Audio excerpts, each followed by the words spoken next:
Intel Electronics presents the Intellivision Gamer.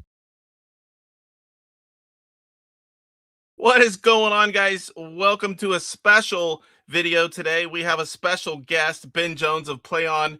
We are going to talk about the Sprint launch, all the changes. We're going to talk about the upcoming firmware, and we are going to give away a few Sprint consoles. This is going to be a fun show.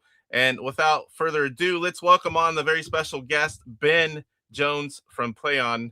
What's going on? Evening for you, sir. Yeah, all right, Corey. Oh man, sorry, G. Sorry, I know you.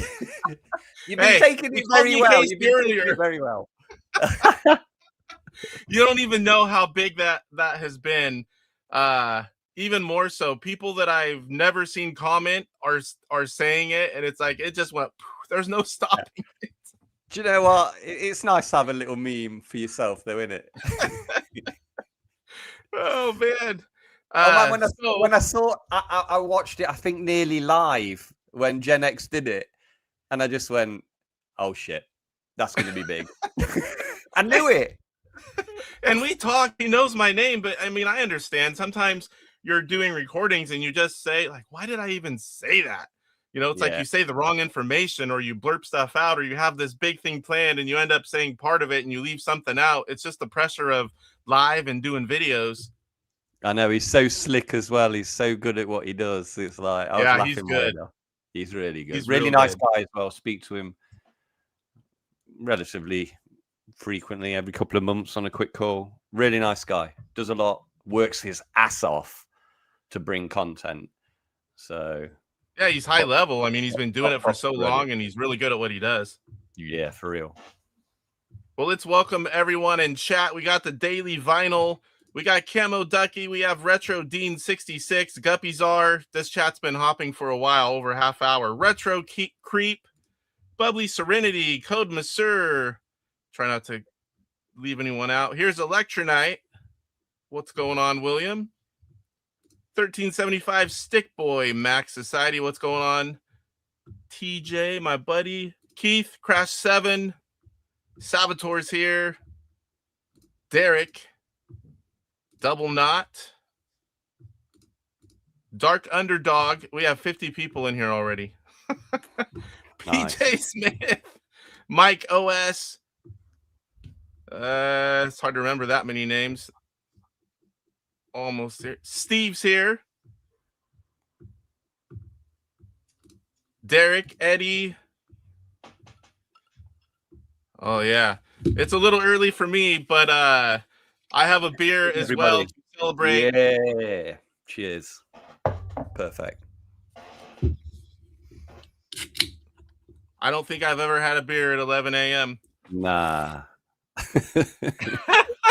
Well done. You want to do, what's that guy? Who's that guy that does those streams? The wrestler looking guy? DJC Game Studios. He does some crazy beer slams. And I was like, I want to get on his stream. He would love to have you on. He seems like a really nice guy. Really nice guy. Yeah, he is. He's a good Intellivision guy too. He does a lot. I don't think anyone streams Intellivision more than he does. Jeffrey of Go Game Go. Get through these as quick as I can. We got Bart here, Metal Torso, Star Paddler, Randall, Mark Bear. There's a lot of people in here. Post Style, Guppyzar, Mr. Chickens, Super Megagraph 64. That's the shirt I'm wearing today. My good buddy Cyrus. We don't match today. RB Wings, Eddie Pepper, almost done here. PT Rush, can't remember if I said that one. Everyone chatting. Major Stark, Horse Stream Live, Double Knot, Blocky Dad, Retro Pete. Kelly's here. I can see Bart in that picture. Major Stark, I think I said that one. Almost Gen X Grown-Ups here. What's going on, John? Yep. I think he probably missed the Corey thing. Good guy. Who else is in here? Topo is cool. Jeremiah Thomas. Code Monsieur. That's it. We're up to 57. That's a lot of people. Let's do this. Let's do this. So let's talk about the launch a little bit. All of it went pretty smoothly, but it wasn't, it's a lot of work. I mean, your guys' team, you guys did so much to prep for it, then all the testing and all the changes and implementing. You want to talk a little bit about that, or? Yeah, I remember coming on your stream. We had a really good one, didn't we? I watched it again, actually, and I was like, yeah, I came off really cool, but it was like a veneer because underneath I'm absolutely really, really concerned and worried about the launch of anything that we ever do. Because anything can go wrong. Somebody can have a bug. The key thing is people might not like the machine. There may be something wrong with it. There may be something catastrophically wrong with it. It may just be middling and everybody's a bit meh. But it was great to see such enthusiasm from all the people that's got it, and then all the forums as well. I was like, for the last couple of weeks, I've been in really elevated and hyped up with it. I've been watching all the Intellivision streams, been really enjoying it.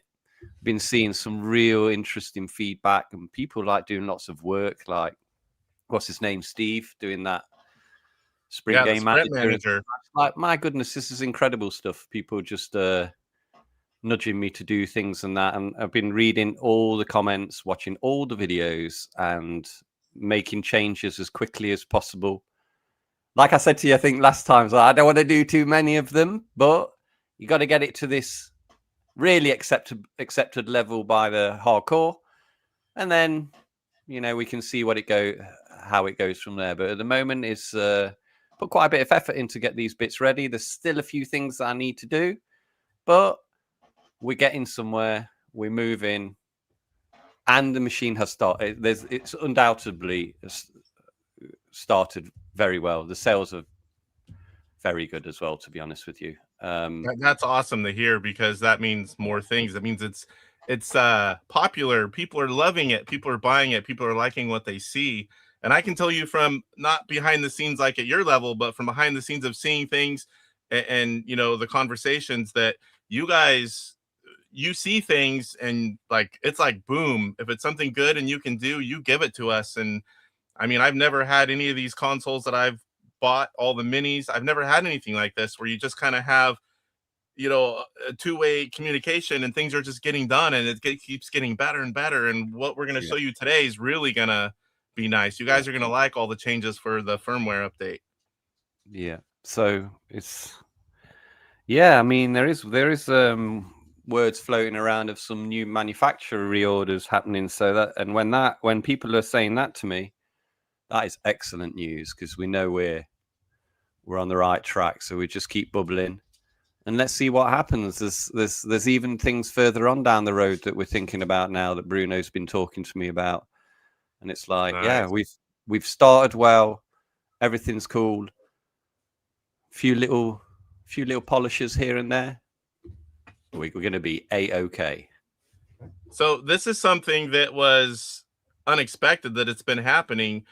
These consoles most of the time stay in our game rooms. The old consoles, people have to have an old TV, and they don't have those in their living room anymore. So the Sprint console is bringing television back to your living room.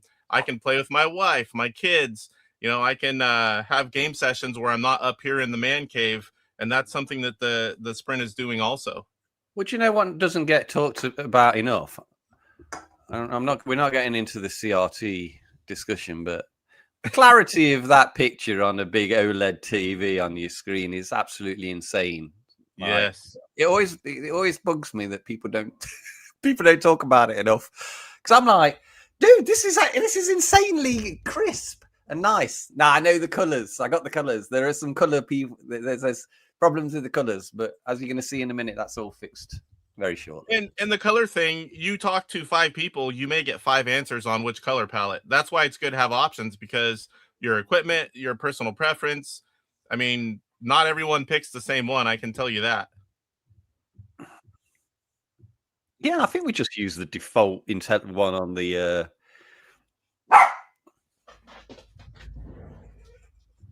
What's going on, Butch? I'm from California as well, West Coast guy. This guy over here to my side is a little bit farther away. Gone by. Roger's here. He's the guy that did all the orphan overlays. If you've ever seen any of those, I think they use some of them on the Sprint actually. So, do we want to get into anything else before we start talking about and showing off the upcoming firmware? No, it's all good. I'm very thankful for everybody's kind words and that. And like, even if people have got a little gripe or a moan, I will always go in there to the forums and address it and just say thanks for that. So, I mean, it's very positive. What I've enjoyed, actually, do you know what I've enjoyed the most? What I've really enjoyed is watching really interesting homebrew games being played by streamers like Papa Pete, what's his name, DJC, and yourself, and see really interesting games being played. And I'm like, I think we talked about this last time I was on the stream. That's the future. Get the machine right, have it as a platform, and let these people bring out these fantastic games.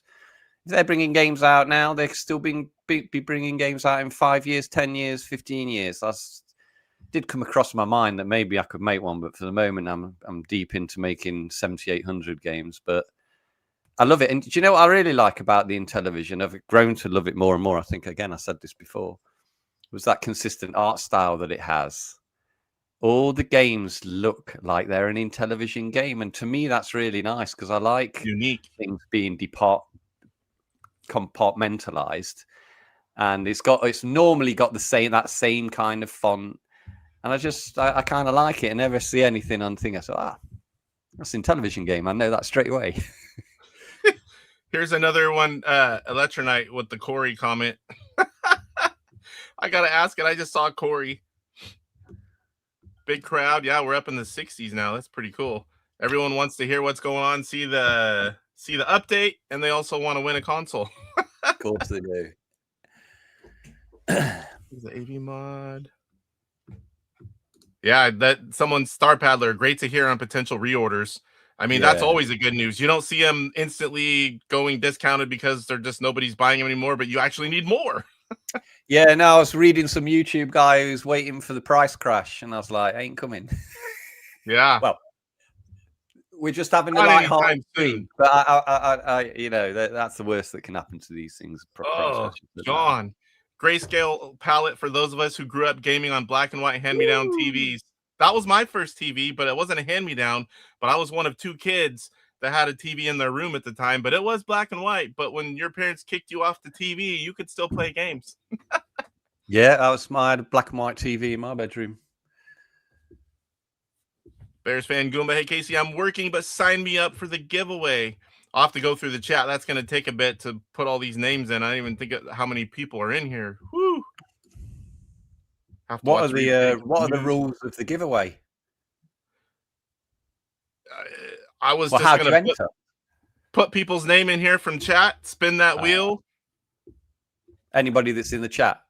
Yeah, that's how I usually do it. You see a lot of entries from no duplicate.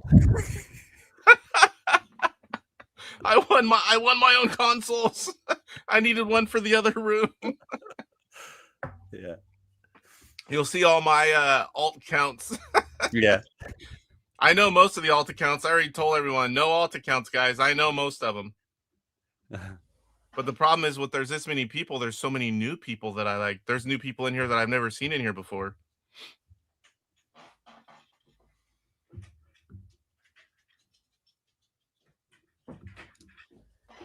Casey, why do you think there is such a big homebrew market and Intellivision has so many third-party compared to other retro platforms?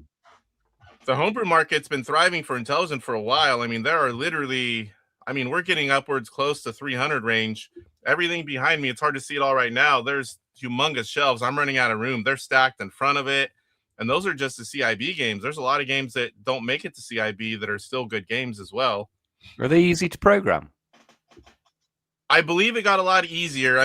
We know that neither one of us are programmers, but NT Basic from Oscar Toledo G, Nano Chess, once he created that, the floodgates opened up because you're not doing it. What's that, machine code or whatever? Yeah, Games assembly were code. different back then, but once we got into basic, a lot more people can make games and good games. So they just keep getting better too. The stuff they're putting out is crazy. Like there's so many good games from Electronite, Intelligent Revolution, Intelligent Collector, games with like multiple endings and big long games, I love games that that, look like they're mate. almost NES quality. I mean, who has ever heard of multiple endings in an Intellivision game? Yeah, I was watching Montezuma's Revenge. I don't know who made it. I think what's his name was playing it the other day. I was like, this is a game that I'd really like to play. Intellivision, I have it. I'm going to show it on one of the things I've got today. Intellivision Collector released it complete in box, and now he just yesterday got the rights to sell the ROMs in digital form. And these guys, we'll show you. These guys have everything. Like when you buy the ROM package, you get all the artwork, the boxes, the manuals, everything. And then you get backbit files because sometimes they have to be altered. Now there's a Sprint folder in everyone's digital files. And then all the files are already there, sized right, and they just copy them over. So yeah, that's one really thing. Doing good.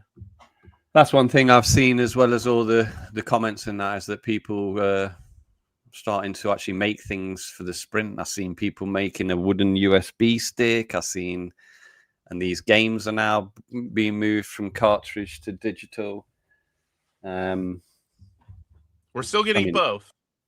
We're just it opened up the ROM sales big time because everyone knows there's so many people at the Sprint and they want to play the ROMs, and people that even weren't selling ROMs before are now getting everything ready. Some are pure digital, some are what I call physical digital, where they're still going to come with the manual, the overlays, and a USB stick and a case, which I collect them all. So, but I mean, it's nice to see Intellivision getting so much love and so many things opened up and so many more people in the community. It's a great thing.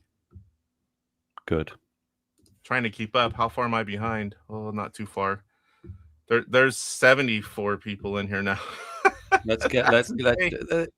They all want that Sprint. Hey, let's make them wait 3 hours. You're gonna be up late if we do that. We're just gonna keep talking. Get some of that horse racing on for a bit. Yeah, so we did talk about this. This isn't like some people say the interview, but this is more of a celebration, just chatting about the launch, and we're going to show you guys the update and all the cool features that are in the new one. Of course, we're going to give away the consoles as well, but this is just, chatting with you guys, Ben and I on here, having a good time. It's an odd time for some of us, but it kind of has to be this way to work out for everyone. We can't have Ben up at 2 a.m. for an evening stream over here. Like you had me yesterday. I know. But let's tell him the story. Let's tell him the story. So he figured it out finally. So I'm supposed to be testing the final update before this stream, and I'm spending days. I can't get it to load. It loads, it says it's updating, but none of the stuff is working. And in fact, even stuff that I've already had was gone, but none of the new stuff. It was almost like I started over. So I'm sitting here starting over. I have multiple consoles. I have the one they sent me early to test. I opened up one of the ones I got from Atari. I'm trying everything over and over and over. And, we're 8 hours apart. So when I'm in the evening, he's in the middle of sleeping. And when he wakes up, I'm sleeping. So there's only like a small window where we can actually go back and forth a little bit. And I'm frustrated because I've had all these updates. Everything's been fine. Why is this one not working? And finally, he's like, do you have WhatsApp? And he sends me the file that way. And boom, first time, everything works and loads. We were scratching our head for days, hours. He was up super late last night. We had to get it working or we were going to have to cancel his stream because we wouldn't be able to show you guys anything. And I'll tell you what. When you were texting me, when we started that WhatsApp, I said to my missus, I was in bed watching TV. I was getting ready for bed. I was in bed. And then my missus went, what the fuck are you doing? I've got to go down and help Casey out with this file. So I had to. We got to get it working. But man, you always get those high points. And like we said, I think it was something to do with AtariAge's, how they save files when they're the same name in a DM. It's like, because I sent this file to other people and oh, it's fine. And this is a talking point. It's so frustrating for me to hear that people have any type of issue with updating. Really is frustrating for me, because it's super simple. What the thing is, mate, I had it, I don't know, 50 times, 100 times from Bruno. I'll just put it on. This is the USB stick, just some crappy USB stick. Worked every time. Everything works all the time. And then when you release something, so I didn't think to myself, oh, I need to check it on about 10 different USB sticks to make sure it works, because you just automatically assume, well, it works on your most cheapest, simplest USB sticks, works on anything. But then people have had a few issues, and we don't know. We're looking at it, and maybe it's because this is just a theory. I can't prove anything at the minute. Is that this USB stick is probably slow, and what may be happening is when the machine's booting up, for some people that would use an ultra fast USB stick, it's probably a bit too fast for the machine. So there's a little bit of sync between one or the other. And then I've heard that people then put it into port 1 and then it worked. I'm like, maybe it cycles through USB first, then port 1, so then it can catch up. I don't know. I'm sure we'll catch it, and So we'll know what it is. Someone said too that it might be USB 3.0 sticks versus 2.0, and I am using a 2.0. I have like 6 of them sitting here, so I don't have to erase stuff back and forth. Someone said they thought it was 3.0 sticks, but I ordered some 3.0 just on Amazon yesterday when I read that, just to try it. Yeah, it could just I'll try it, but that may prove my theory correct, in that 3.0 is probably ultra fast, and we just need to tweak something in the boot process to make sure that it catches it. One thing I noticed too, because like some of us, like, where is it here? I have a USB hub where I push a button and I can use all different things. I can sideload just fine with that, but the updates, it doesn't catch it in time. And when I do an update, I have to install it, or I have to unplug the hub and put that USB stick in directly. But sideloading and taking things in and out, like I do so often here lately, all the testing, this hub really helps me, but I can't do the update through it. So you just, when you do things over and over and all these different things, you kind of find all these different things that work or don't work, and you find a way. Kills me, dude. Kills me. But I think generally everybody, once people get it right, I mean, oh man, when we launched and then Atari put the file up and they renamed it, and then everybody was renaming it Update Zip, but that wasn't the file extension, it was Update Zip Zip. Oh no. That was a ton of questions everywhere. It's like, hey, you got to do this. It's like people messaging, comments everywhere. Sorry, people. But that file now on Atari.com is the file that you need. You don't need to rename it. You don't need to do anything. So, and when our new file comes out that you're going to show in a minute, hopefully, I think what we're going to do with it is that a few people have seen it. I've tested it all week. Seems fine. Everything's okay. And then I'll probably release it maybe tonight, probably tomorrow on AtariAge, because we do this a lot with 2600 and 7800 plus firmware. Just release it to the community on AtariAge. We call it a beta or whatever, and then see how it goes, see what people say, and then, you know, it won't take long, be a week, and then we'll say, okay, well, this seems fine. And then we'll say, I'll pass the message on to Atari and just say, this is the one that we should now use as the default update. And you know how we've had the launch software that people are receiving their machines, and then we had that day one update that people that had those few extra things on it to make the carousel a bit smoother, to add saving for Boulder Dash and those few little bits. And now we're going to have this next, hopefully a little bit more substantial update. Yeah, they're going to like this one. All the updates that are in day one are in this new one anyway, so people don't need to go on a journey. The system, works quite nicely and just overwrites, adds files where it needs to add files, and so everybody should be okay.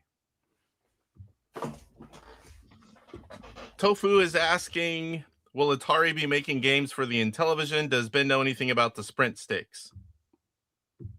Yeah, I think more. Do will you come guys out. do that, or does Atari do that part? I'll be making them, but they'll be doing everything about like. So the same as the console, then. They'll license the games or get the games from wherever. They'll do the artwork for the package, and then I'll design the stick. Obviously, it's a team effort between us. So I design a stick, send it to them, and say, okay, they like it, or they make amendments. There's just a USB stick, but it's got a Intellivision type design to it, and then we just agree to bring it forward. I think in the new year. I think it's with all the stress and the hassle that goes with launching a machine in December and everything that's happening, that now Christmas is here. There's a little bit of a wind down with people on holidays, but I think in the first couple of weeks of January, we'll start getting onto all these things like the sprint sticks, like the dongles. And well, there's two dongles in there. There's the DB9 to USB dongle, and then there's the wireless USB dongle, which I have received, and that worked fine. But we can talk about that later. But yeah, everything I think we just got to get over. We had to fulfill all these orders, get everything out. It's absolutely stressful, you know. And then, I bet, and that's the thing. So many places are getting sprints and then not, and everyone's so anxious they want to get their hands on one. They're like, mine hasn't shipped yet, and that's what I see a lot of. But now I see more. It's happening. You know, this is that time where everyone's starting to get them. I think it seems to me I'm seeing some interesting serial numbers on that thread that that is asking people to show their serial numbers. I'm seeing ones that are coming from Amazon finally in the US. So it looks like, I mean, we shipped them a while back to them. I think they've shipped them all now. I think they're all out. I don't think you can actually order Intellivision sprints on Amazon US at the moment. I think they've sold their allocation, but which is a good problem. But also, we need more. Yeah, of course. But of course, you can always get it from Atari.com at the moment, I think, as well. I think it's in free supply there. But let's see how it goes. I'm checking real quick just so we can tell everyone. It says temporarily out of stock. It lets you add it, but it's temporarily out of stock. Oh, it's taking the orders. Nice. Well, that's really interesting, because the mechanics of that is that those kind of orders then tells us what to manufacture and what to supply them. So yeah, you have an idea. There could be a couple hundred, there could be thousands. You don't know, but when they can take those orders, you know, you kind of have something to gauge how many, you know, how popular it still is. Let's hope it's thousands. Yeah. Yeah. Guppyzar says, let's get Ben sloshed enough to give away 20 sprints. Maybe. Beer. I am celebrating. I'm happy. Yeah, it's Christmas. Me too. I'm kind of off. Everything's going okay. Let's do this. Yeah, I've been stressed out myself, trying to do all these videos, all the testing, talking with people, answering questions. I'm moving. I've got the 1,000 square foot add-on done. And oh my gosh, is that a lot of work and a lot of heavy lifting, moving everything from the big shop out into here, setting it all up. I'm getting old to be lifting that heavy stuff. I need to get help. My nephew came for some of the things that are just so big that you just can't do it by yourself. And so I've had a little bit of help. Get the higher help. Late nights, especially last night. You stayed up later than I did, but I was up pretty late too, because once we finally got it working, I had to do all the things and test and, you know, try it all out for today, where I would have been doing that for days. But what a crazy few days with that. And all it was AtariAge sending the old file. I think so. I don't know. As soon as we sent it the same file a different way, it was fine. I didn't do anything to it. Just sent it via WhatsApp. Okay, I think this is older than what you just said. You probably just answered this. When we'll be able to plug our 9-pin controllers into the sprint as promised. The adapters are being worked on. So I think this came before you talked about it, because we're like 10 minutes behind on chat. My gosh. Now there's near 80 people trying to keep up. It's coming. Was there any more talk about controllers being produced by themselves and being able to buy just controllers. Yeah, I've posted something on AtariAge. I've got a dongle. Oh, I missed that. I should have sent you something. I've got a dongle. I think I received it last week or the week before. I plugged the dongle into the PC. There's a button on it. It connected to the controller from my Sprint.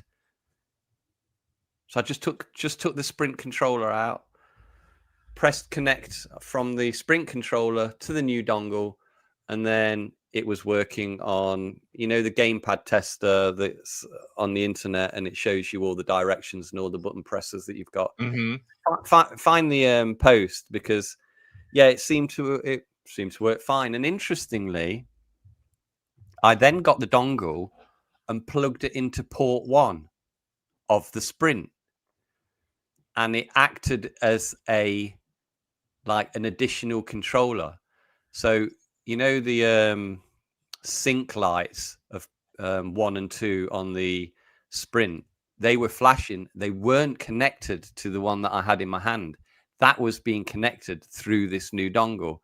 And I think that's interesting for the stuff that we were talking about, 3-player, 4-player. I think that's a bit down the line.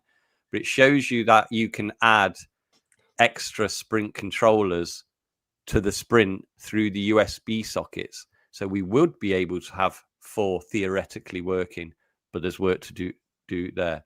The one thing that's getting me about it, the one thing that's killing me about it, and that I don't know yet, is some people were saying on the forum that they don't think that it will work via a DB9 dongle into original machines. And that's a bit of a kicker for me, because apparently they were saying that it doesn't provide enough power for the dongle.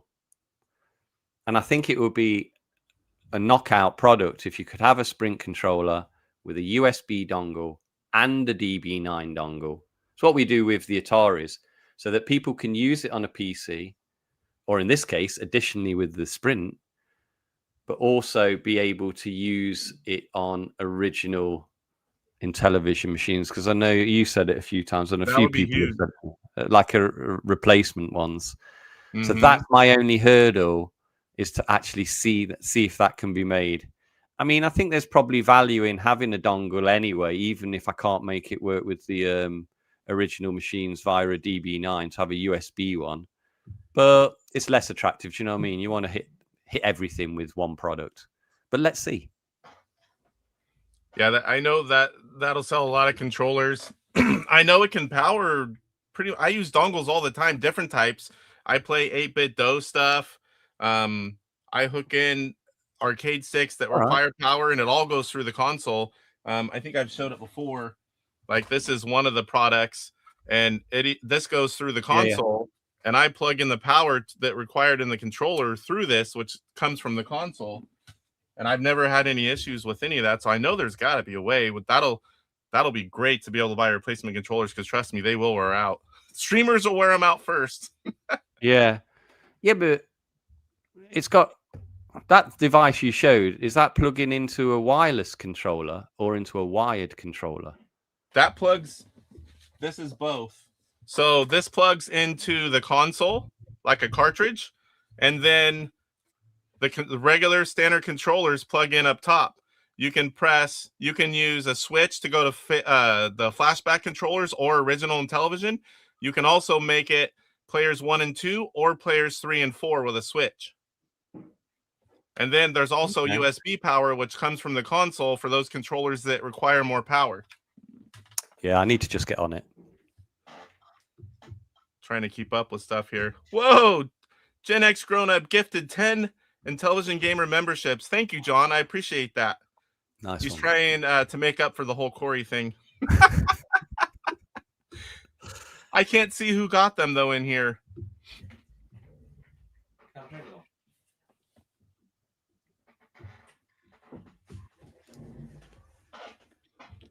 Can you ask Ben why the UK release isn't until December 23rd? Not that I'm complaining.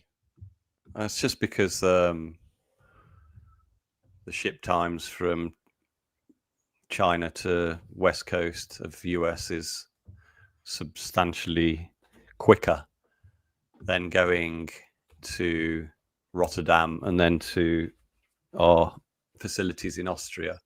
And it's even longer now because we can't go via the Suez Canal. Is it the Suez Canal?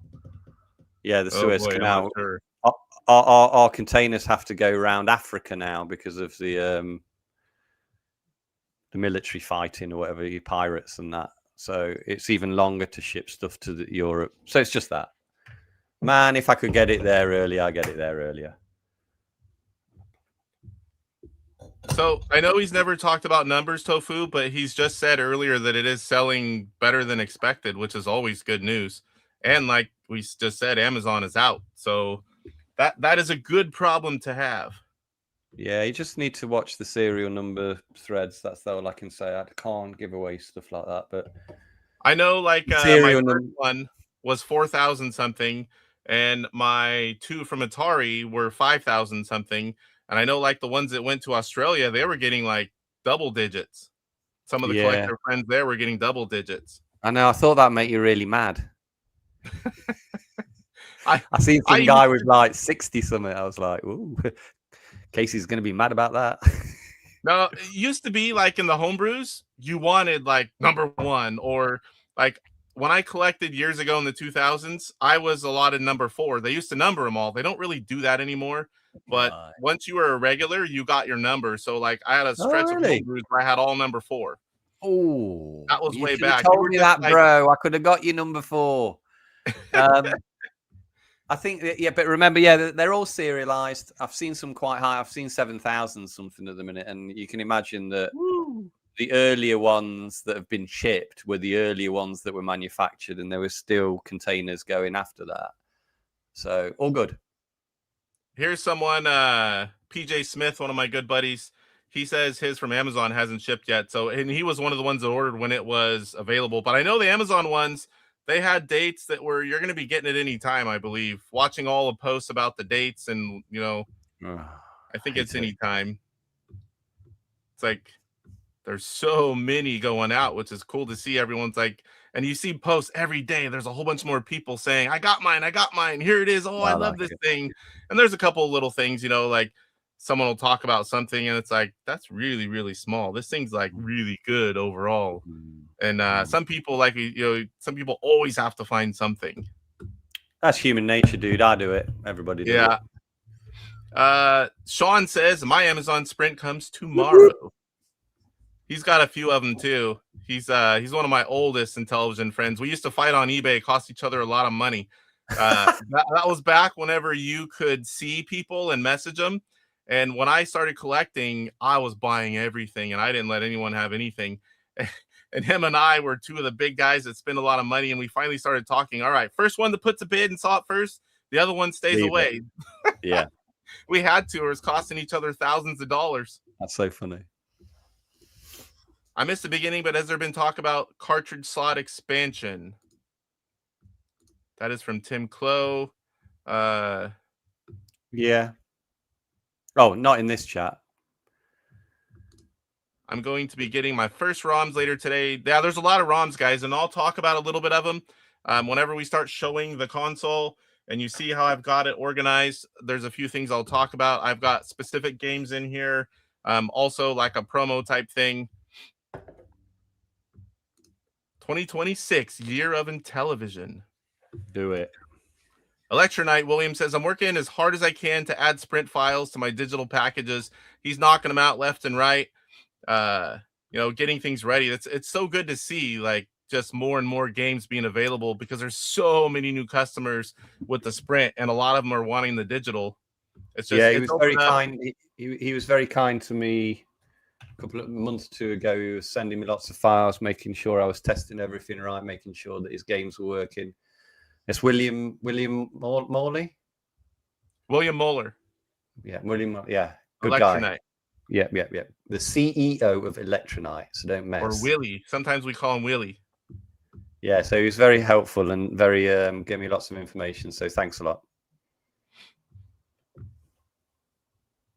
We get a lot of good games from the big ones. Retro Creep. Casey, you do an amazing job with all the sprint coverage. There's a lot of people doing it. I would be doing more if I wasn't doing so much moving and testing. And to be honest, oh boy, I got to keep up. That looks like a tall one, sir. I haven't even made my own personal sprint stick yet. You know, like how I want things and all my stuff. All my free time goes into testing, making YouTube videos, moving. You know, the daily busy life. Everyone's like, have you done, you know, yours? What's yours look like? I'm like, I don't have one yet.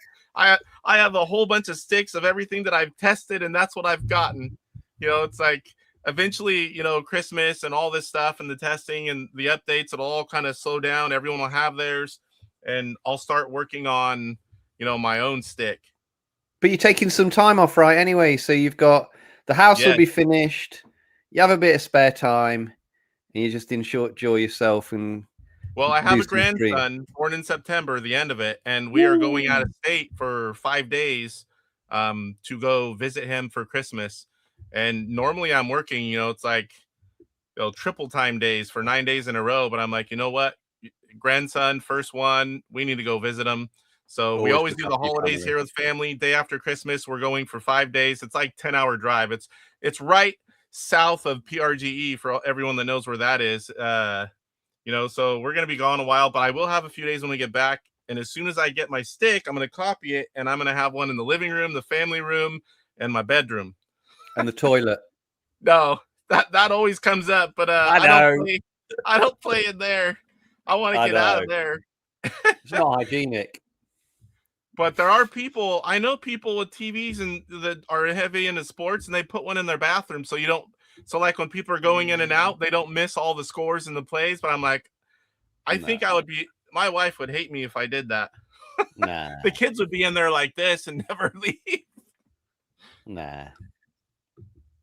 Oh boy, there is so many people, so many chats. I'm trying to bring up, at least throw everything up.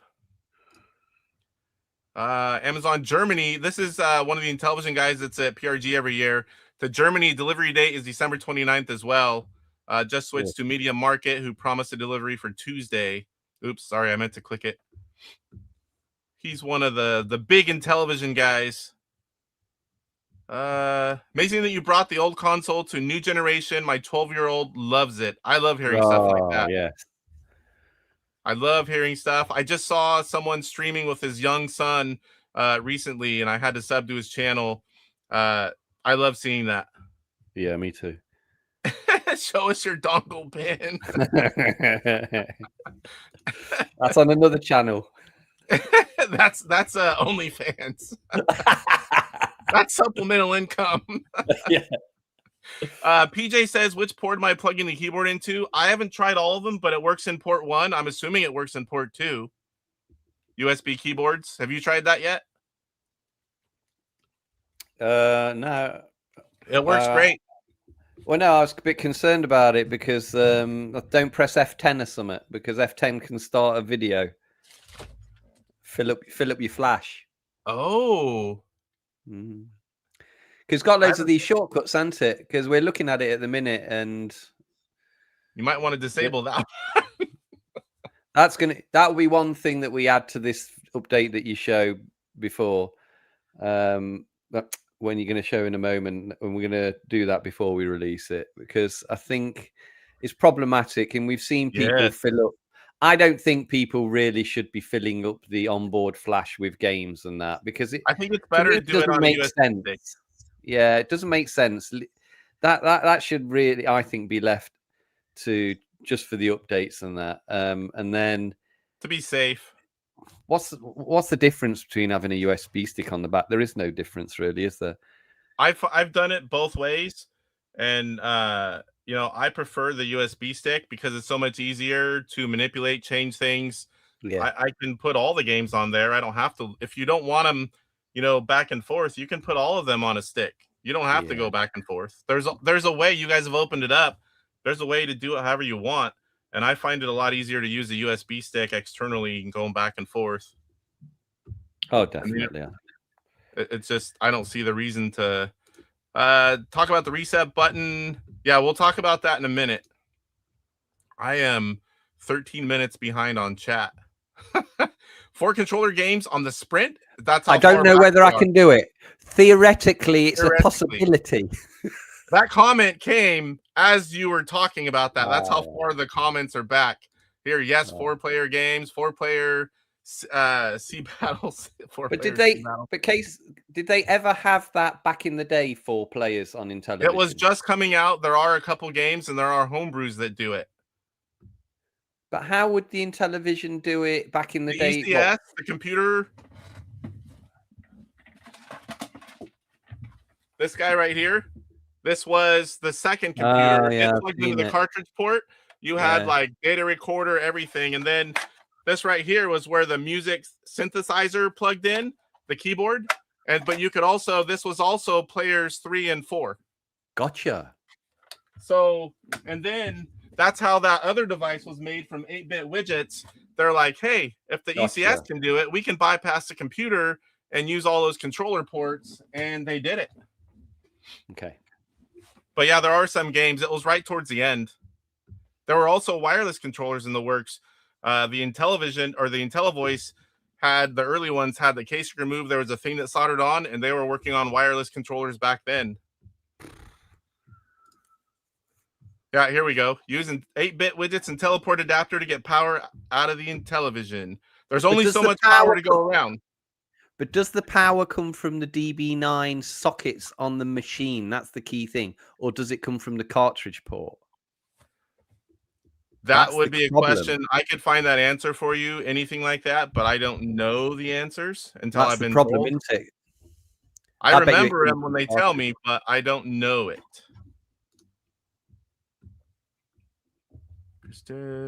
John is awesome. Talking about Gen X grown up because there's no H in there. Ben, I know this may be too early to discuss with the Sprint just coming out, but is there any talk of an online gaming site for the Sprint? Like a lot of us are old timer collectors. I think it'd probably be community type stuff. Didn't you guys say there will be no online type gaming type play, right? Well, I mean, I don't know. I wouldn't rule it out. You mean having people play multiplayer on the internet? That's what he's talking about. We did it with the nostalgia emulator years ago. Yeah, but I haven't done it like 20 years. Let's get the machine to a nice, acceptable level for everybody that's happy, and then we can look at things more technically challenging like that. And we still got these little few bits to do, but it's going to be quick. But the problem is like always the last things are the hardest to do. But we will keep progressing, and of course, ideas like that, ECS support, and everything like that. I know we need to look at 3 or 4 player. I know we need to look at, but we're only 2 weeks in, and we're already doing 2 updates. It's amazing the stuff you guys have already done. To be honest, I mean, I've seen them all roll through me, and I've never seen anything like it. Like I said earlier, with a console that's come out. And just listen to the community and implement so many things so quickly. It's like, I, for one, am thankful because everything that's implemented, I love it. Tofu from Australia says, I have number 114. I have another collector friend from Australia, and he has somewhere like 60 to 80, somewhere in there. The Intellivision Sprint has arrived in Switzerland. Nice. Oh, it's my man Phil's son. Yeah. That's where my last name's from. Switzerland. Yeah, 1 had an issue at PRGE. 1 and 2 were prototypes, and they were at PRGE. I got to unbox one of them. I don't even know if it was 1 or 2. It got sent to me. I just did a wipe all, just fixed it. Whose is it? Is it for sale? I've got a different one sitting there. I have. I was looking at it the other day, and the disc mechanics of that prototype I was telling you about is entirely different than the pads that we used in the final version. Yeah, it's some kind of sensor on it. So I'm going to look at that again, to be honest with you. Retro Creep says, it's been exciting seeing all the posts talking about the shipments and, of course, folks receiving theirs. It really is. Like, every time you get on, every day, there's new people getting it and talking about it and showing it off and talking about the games they're getting, and it's just, or I love the how do I do this? How do I do that? We get a lot of that too. And it's weird because I always get the oh, this is broke or this doesn't work. And I'm like, ah! And then you say, oh, it's all right, I fixed it now. Oh. They just didn't know what they were doing. This period is terrible for my blood pressure. It's a panic when something's not working. What? I don't want one person to be disappointed. Yeah, like the guy with the guy with the River Raid. I was saying to Bruno, you need to get this performance up for River Raid. This vertical scrolling. Come on, let's do this. We've done it before. Let's do it again. Come on. It matters. Gen X Grown Up. Ben, if you have code names for firmware releases, I nominate this new firmware codename Corey for all of Casey's contributions. Firmware Corey. Yeah. You probably weren't here at the beginning, but he came in talking Corey right at the beginning when I introduced him. I don't think you know how far that has gone, John. People I've never even seen comment call me Corey now. Of course the regulars, but when it's coming from people that you've never seen comment before, it's like, whoa. You went down the 7-Eleven and the guy said to you, hey, Corey. I did go to a game show yesterday, and there's several people that I know, and one person called me Corey. Oh, man. New update. Steve, we are gonna get to that in 1 minute here. As soon as how far am I behind? I'm getting closer. I'm trying to skip anything that's not. John's happy about it. Burger Time, the first game I sideloaded. That was one of my first too. Burger Time plays well. Yeah. Burger Time again. Scrolling through. One question I had: will there be an option to digitally fix the controller so you don't have to use two for some games? Like, I think it plays the same as the original Retro Keep. He's talking about Run and Gun. That's just part of the emulator, right? Just like on the original. Yeah. I actually read somewhere where somebody said that it didn't work how I expected him to work, and then other people say, yeah, it does work exactly how it does. I just need to be fully aware of the problem, and if it's an easily configurable situation in the emulator or the machine's control configuration, we'll do it. No problem. Just need to be aware of these things and be confident.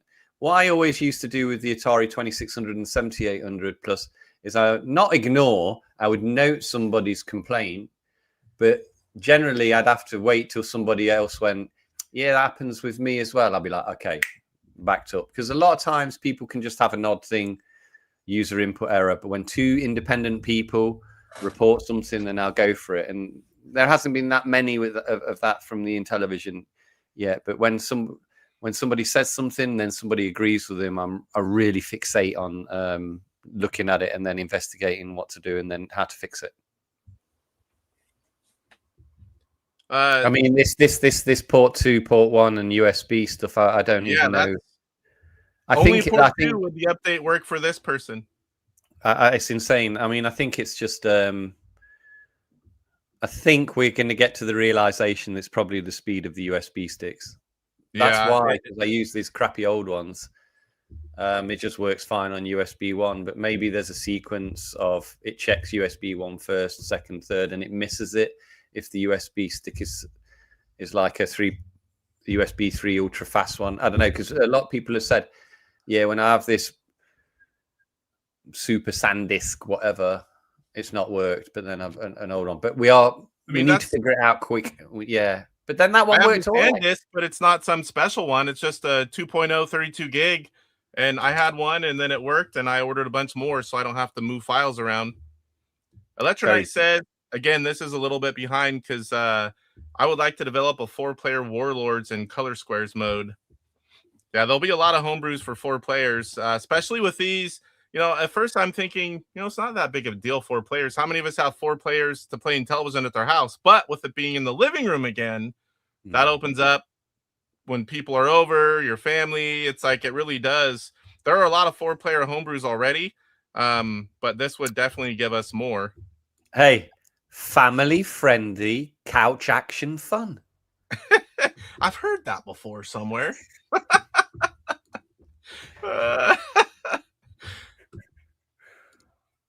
When is the Sprint keyboard music synthesizer coming out, Ben? Will there be a wireless keytar option? He's talking about. I need to get the. I'm just sorting out the color palettes, brother. I mean, guys, I know that a lot of people don't see everything that they've been doing, but they really have, from the small updates to the big ones. They read it all, they find it all. They've been implementing pretty much everything. It's really cool to watch and see from somewhat on the inside. Yeah, and I think you're going to talk about maybe there's a little bit of a way in for people to configure the emulator themselves via this. It's too above my head, but this kind of like the way that you can, we're enabling people to go in and to configure the emulator themselves. So I think for the very, very hardcore, the 1 or 2%ers, they're going to be able to go in and tinker with the things that they want. Because I see a lot of it on AtariAge, and I'm like, I don't know what you're talking about, but I want to give you the ability to do what you want to do. And as you know, at the minute, I think this update is showing that. It's just it's going to take us a couple of days to make sure people know how to do it. But yeah, I mean, like I was saying throughout this show, we're on a roll. We're going to keep doing. I'm not going anywhere unless I get fired. I'll still be here next year. I'll always have time to do something with Intellivision. I think the interesting thing with the Intellivision and the way it is, it would hopefully just continue to chunk through and be a steady seller, and that will give me the what's the word, not the ability, but give me the reason to just keep chugging along and just keep making it, touching it up and doing these better updates and these little improvements so that people get happy. But again, I want to leave it in the end, and I want the games to come out. I want to see those streams, see new games. It's great to hear Electronite saying he wants to make some 4-player Warlords. That's exactly the talk that I like to hear. Is to give people the basis and the platform to spur them on to make more games. And you just, I mean, it's there, isn't it? I mean, I was at PGRE. I saw the television scans. The homebrew community is thriving, but with the Sprint, it's going to be on another level.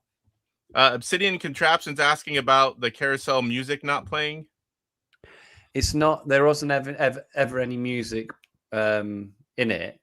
What I had was like a little ding dong when you went into it. You know, like it's like the Windows on little ding dong when Windows boots. Ding dong. And then there's just a couple of sounds. Now, I have the ability to put in music.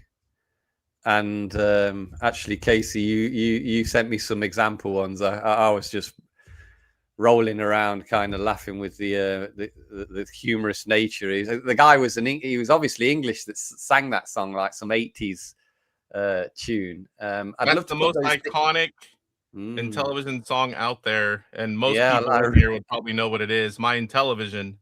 I enjoyed it, but the problem is with that is like I can't just throw an MP3 on a machine. You know what music rights are like. Somebody's going to come out there, sue me for $500,000 or something. Yeah. I didn't know what I was doing. So it's always with that. And on this, I was given a very kind offer for some guy on AtariAge. He had I think it's the Christmas Carol game. It's a really good game. I've seen some streams on EZJ or something like that. There was like offer. There was talk about that, and that's the same problem. Is that you've always got to be really tricky when adapting things and putting things onto your firmware, like music or like games, because I've had it before, and it's like you can get into hot water, and it can be a bit thingy. So I think I'll just make. Well, I'm not bothered about music on the user interface, but I guess it's interesting. I mean, if I can get something that's just a pixel tune, a famous pixel tune that is open source, it's legally fine, I can put an option in the settings, play music. No problem. Is there something like, does Atari now own all those rights? Because that was something Intellivision put on I don't know how that works. No, because They then could've just had- you got to start talking to lawyers and Yeah. I just So want what about if somebody it's to just a email simple me. tune?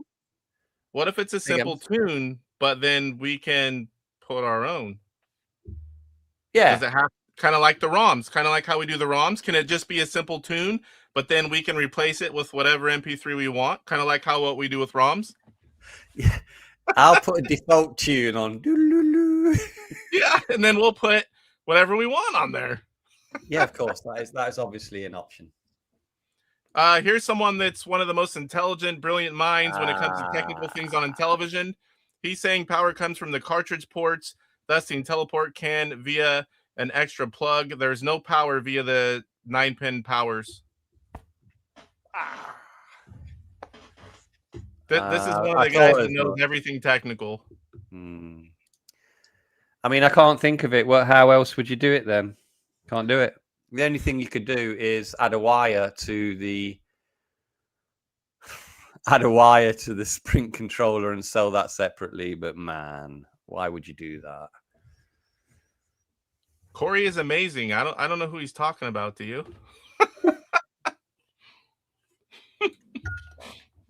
I first read it. I was like, oh, at like a quarter second. I'm like, what? Oh, serial number 2616 is in the UK. UK being delivered today. Nice. I can see where the stock's gone. I mean, I have all the information, but I think one container goes to Australia. Second container goes to UK, maybe third to Europe. And then probably 2 go to the US because it's so short. But then you can see a lot of US are 4,000, 5,000, 6,000, 7,000. And that makes sense. And then there's a secondary batch, a secondary release that's probably going to be a little bit more than that. But interesting. And I get mine super fast because when I order from Atari, it literally ships from a couple hours from where I live. Wow, I mean, if you read the forums, that is no guarantee. Mine came quick. Ben is wondering, he's asking about like how you guys weeded out other games when you got to the 45. How close were Cloudy Mountain and Treasure of Tarman to making it onto the Sprint as part of the 45?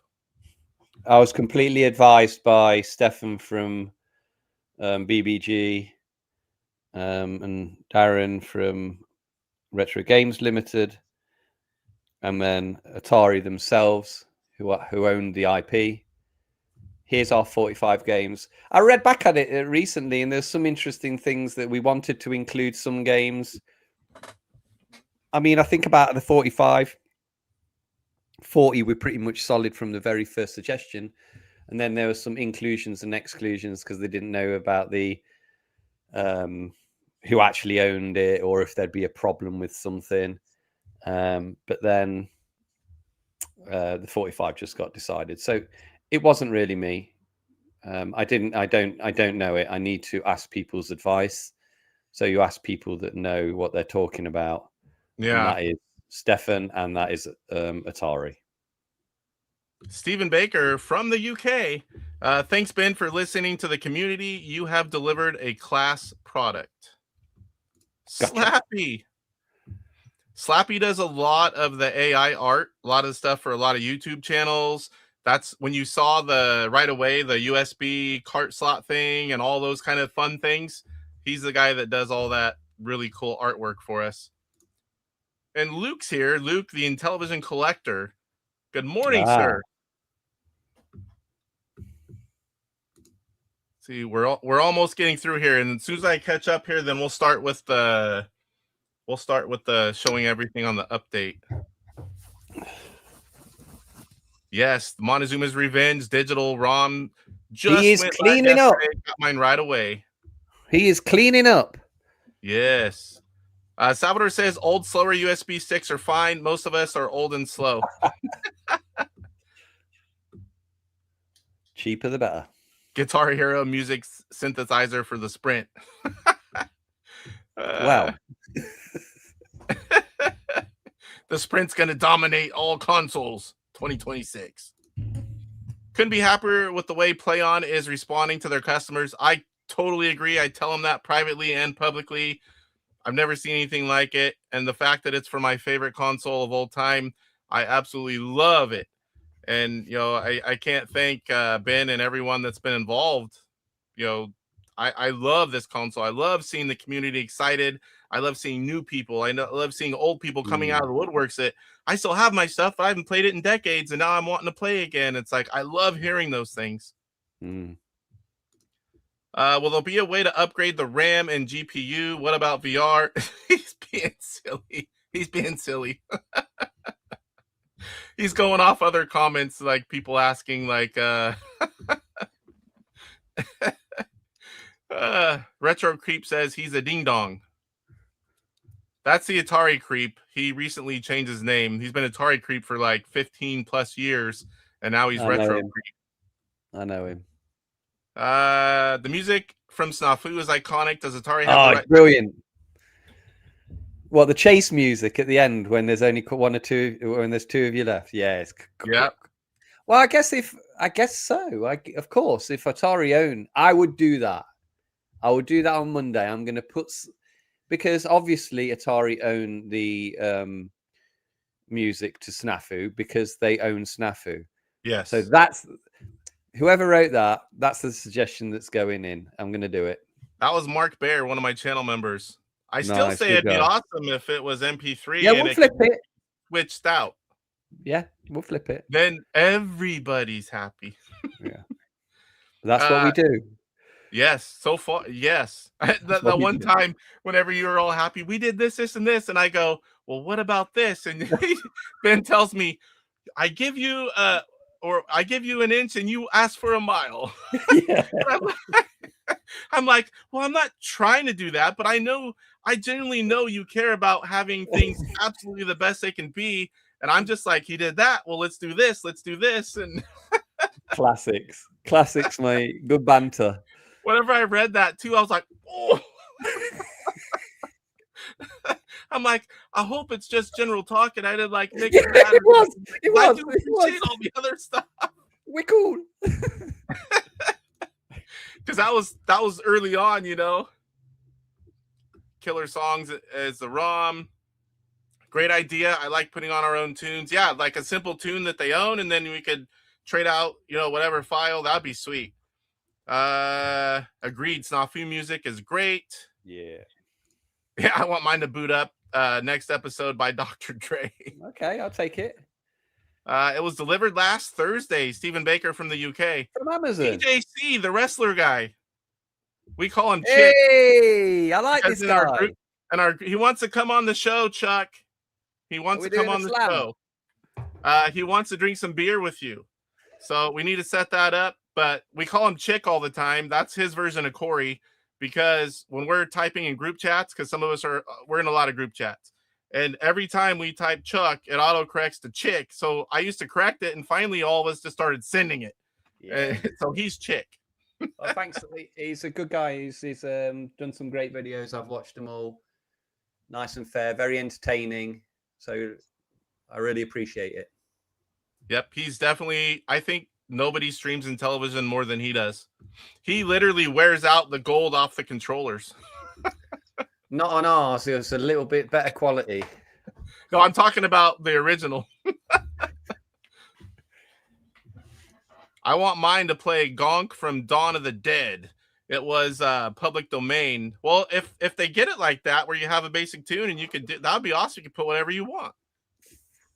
I have a solution for the music. Atari can buy the rights to the great classic Mountain King, get somebody to do an Intellivision port, and then put it in the Hall of Mountain King for carousel music. I'm gonna have to do some. I didn't think people would be that bothered about music, but obviously we've hit a not a nerve, but we've hit something here. So this is something else. I talked to him about that, Luke, and he said that he might have hit a button. I've had multiple people say that when they turned it on, it was in German. But you said they must have hit a button. I remember I talked to you about that a while back. Yeah, I mean, buddies. Every single unit that should come from the factory, when you boot it for the first time, gives you an option to display whichever language you choose. So, I mean, I'm very reticent to say user input error, because that's like a bit of a red flag to a bull or whatever it is. But maybe it could be the case that the factory did additional tests, or the person in the factory chose German. But I mean, I've opened up about 20 units randomly. More. All the samples I've sent out, a lot of them, what I'll do I will open them up and I will basically sync the controllers, and I'll update the firmware for people so they have the best experience they can. You know, for like all the influencers and then all the people in the industry that I send things out, DJC. And every time I've powered it on for the first time, it always comes up with select language. But like I said, things happen in factories. I mean, they're lucky it's not in like Taiwanese or something, because at least you can kind of figure your way back. Well, he asked us in the group, what buttons do I push? So we told him, when it comes up, push this, and then he got it to English. Chuck said, you know, my kids redid my phone once to something like Chinese, and I was like, I don't know how to get back.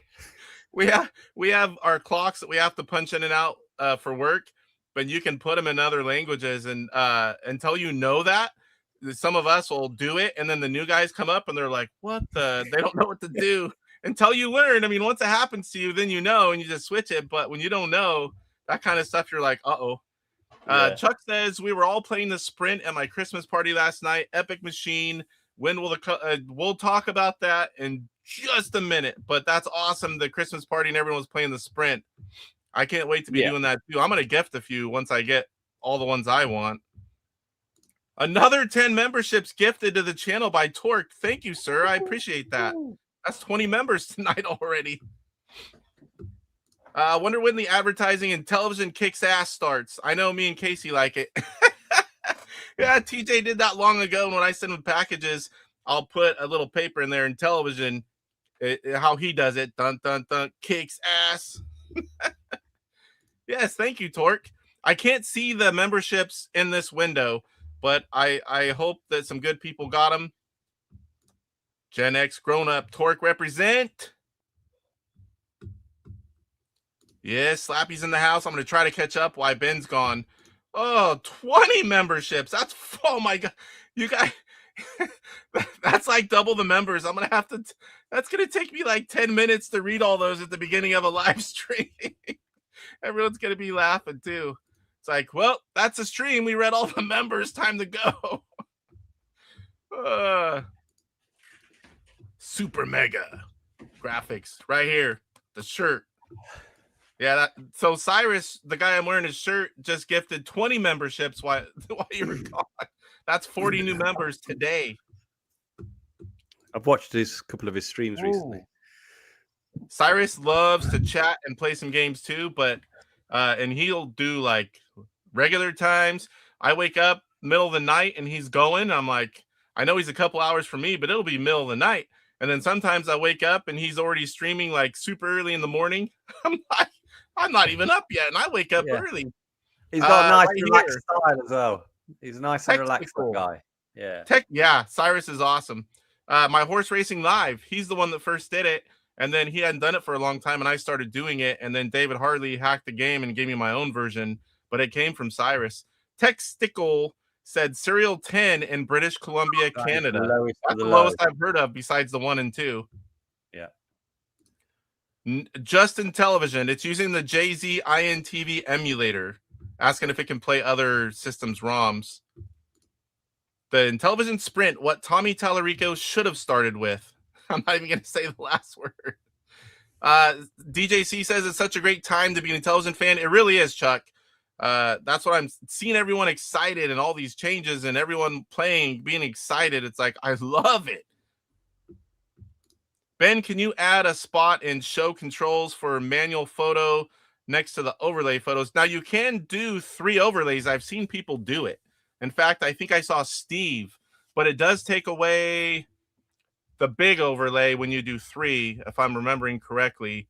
I didn't even know you could do that. I try to don't do 4 snaps, because I did 4 snaps and then none of them showed, and I couldn't get it to show again without totally wiping the machine. But after I did that, I was afraid to try the overlays, but Steve did it and it works. I've seen it work. So you may be able to do that. I've seen some really interesting things where people have just started putting instructions up. I did that. And interesting. Was it him? Was it? Yeah, it's really cool. Also, I think I sent you the picture. There's people putting up images of 3D boxes where you see the sides and the front. That looks kind of cool. Yeah, I thought when I saw it, I thought I'd like to see it 3D on that side, but then the opposite 3D on the other side. That'd be really cool. And then flat in the middle. But oh, like where you kind of see everything, like boom. Yeah. Oh my gosh. 10 more. Wow, Ben, can't wait to hear Snafu when I start my sprint. It's gonna happen, and just bro. Think, if it's there, you can say, I'm the reason that's there. Well, actually, Ben's the reason, but it was your idea. Yep. Chuck says, I know a guy that would let you use his Intellivision songs. He's also, he sings. He's an artist. I have, where is it? Is he the guy that does the songs? I have his CD back here. It's all Intellivision songs. He's all nice. Let's do that next sprint show. But here's a tricky thing, Chuck. He's 8 hours ahead of me and 5 hours ahead of you. Lil for, how do you say that? Lil Forlean gifted 10 memberships. That's 50 new members today. So I don't know if you've seen, but I type all the members and put them in every video, and I save it so I add to it. I also shout out all the members at the live stream. Already I've got 50 new members to go with the 40 that I had. When you were gone, I'm going to be like, next live stream tomorrow. It's like, go through all the members. All right, show's over. There's no more time for anything. How's your subs count? Huh? How's your subs count going? I'm talking about that recently. I'm fully monetized. I'm like somewhere between 16 and 1700, which is pretty good considering I only do Intellivision. You know, it's not like I have the whole market, but I was at 900 and something at PRGE. So we're getting close to, being double in just a few months. And the views and the, the comments and the likes, everything's skyrocketed since the sprint. Brilliant. I mean, that's all due to PRG and the sprint. I've been slowly moving up. I've had the channel a little over 2 years. I have a good core community that they're faithful. They always watch. And, now since the sprint, it's been a lot more. It's hard to keep up. Like all the comments between Facebook, Instagram, Discord, AtariAge, the videos. It's like I always respond to everyone. And I always tell them if I didn't respond, it's because I somehow missed it, because I don't leave people without a response if they took the time to leave me a comment. I have to do the same. Yeah. You don't want people thinking you're, just don't care about their comment doesn't mean anything. No, because when you're not responded to, it bugs you. Yeah. So even if I let people down, I say, dude, that ain't gonna happen. At least they've been answered, and it's so important to just try and talk to as many people as possible and address their concerns. And communication is key. Communication is key. And people feel special. It's either a two-way street. They either feel special or they feel neglected, and you don't want the neglected. No, absolutely. For you, you're here to put out a great product, listen to people. For YouTubers, we're here because we want to engage with people, and we don't not talk to them. I mean, that's kind of why we're here. Exactly. It's all Casey's fault. I don't know what he's talking about. This is all Casey's fault. I've seen that one. Yeah, I have a few of them. Now so many comments, I lost it. Where'd it go? Uh-oh, here we go. Retro Bros here. What's going on, sir? Good to see you. Where's Papa Pete? He doesn't usually watch me. That's another story. Oh, he's not. He's not a competitor to yours, is he? I don't view it that way. I like to work together, but yeah, I don't really know. But yeah, that's Luke says 1000% not user error. Mine was straight from the box to TV and powered on without doing anything, and it was in German. Woo! Well, I'm going to shout at somebody at the factory for that, Luke. Yeah, Luke's a guy that knows his stuff too. I know he does. I'm very grateful for all his help. And this is for the retro bro. Do you even sprint, bro? Starts in French. It probably starts in French. And you, for those of us sideloading, don't forget you can put descriptions in 5 different languages, and whatever you put the console in, that's what it'll show.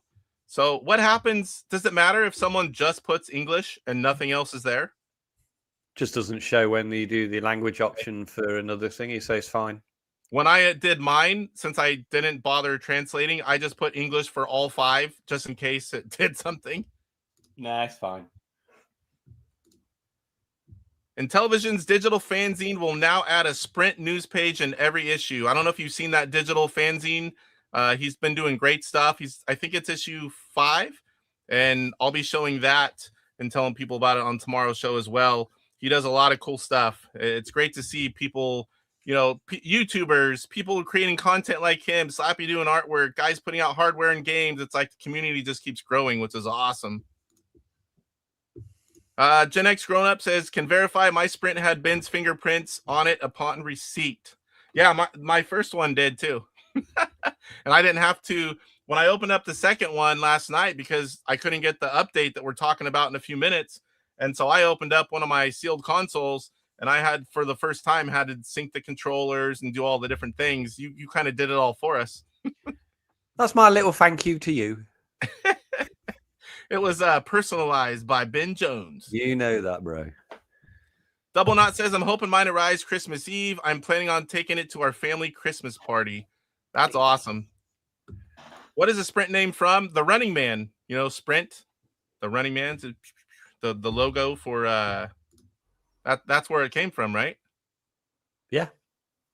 A lot of people bring up old Sprint phone company. I love Corey's channel, says DJC. Well, thank you, chick. 90 views and 3 likes. Quit being lazy, people. These 2 cats are giving you gold. Get on it. Yeah, there's 90 people in here right now, which is awesome. The call for more sprints. Yes, that's awesome that's needed, and I love seeing it. You know, it's like you always wonder, like, I'm sure you feel that stress, but it's like, man, are people going to love it? Like you talked about, but is it going to sell like it should? Because that's your job, right? Make sure that it's a successful product and that people like it.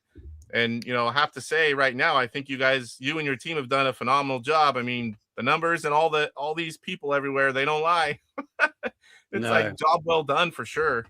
I mean, we've been on for a while, and I was saying at the beginning with you, that stream that I had with you a few weeks ago, I was really stressed out at that period up until launch and up until the reviews and up until when people on forums start reporting back whether they like it, whether it's mail, whether they hate it. And then just luckily it's all just coming together.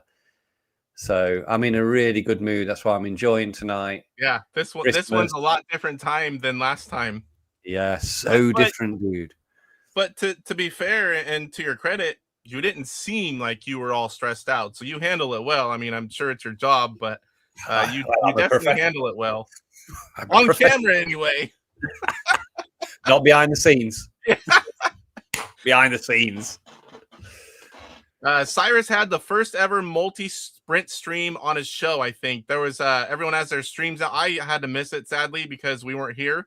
But there was multiple people playing games on YouTube Live with the sprints.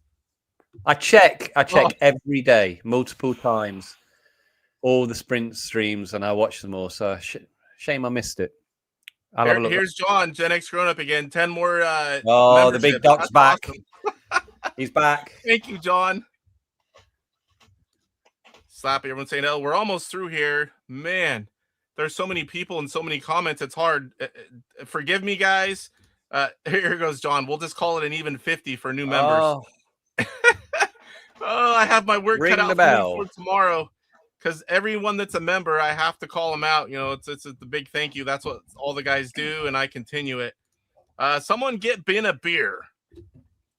If I could pass it through. I'm drinking a little bit too fast at the moment. Giving some secrets away. Let's all gift membership. There's enough. I'm going to be typing names in until tomorrow's show. Gen X, thank you so much for the membership. Awesome. Everyone in chat will be a member soon. Yeah, everybody, pretty much. I'm skipping through, guys, because we got to get to. We're already an hour and a half in. We got to get to the meat. Yeah, we got to get to the business. But I don't want. If I see anything big, oh boy, new member Retro Bro. Thank you, sir. Now all we need is Finnegan Fox demake for the sprint, and the cycle will be complete. I'm sure someone can do it. Oh, Roger. Roger Matthews, 20 memberships. There's 70 new members. They're killing you, bro. They're killing you. My job before where I work now, 25 years ago, I worked 5 years for the relay operator. I typed 115 words a minute. But I'm going to have to be typing fast. I'll tell you that. Data entry clerk. Retro Bro says, I had to buy my own because I ain't no broke bitch. They're random when they give them out. I don't know. Sometimes it gives them. I wish it would give them the people that are watching the show they're in first and then go out and give them random. But I don't know how they do it. Everyone's saying hello. Salvador says, FYI, Corey, I think his name is Little Alien. Okay, Little Alien. Okay. Have been tell the Atari folks that we need more in television apparel, like shirts, sweatpants, or something to buy.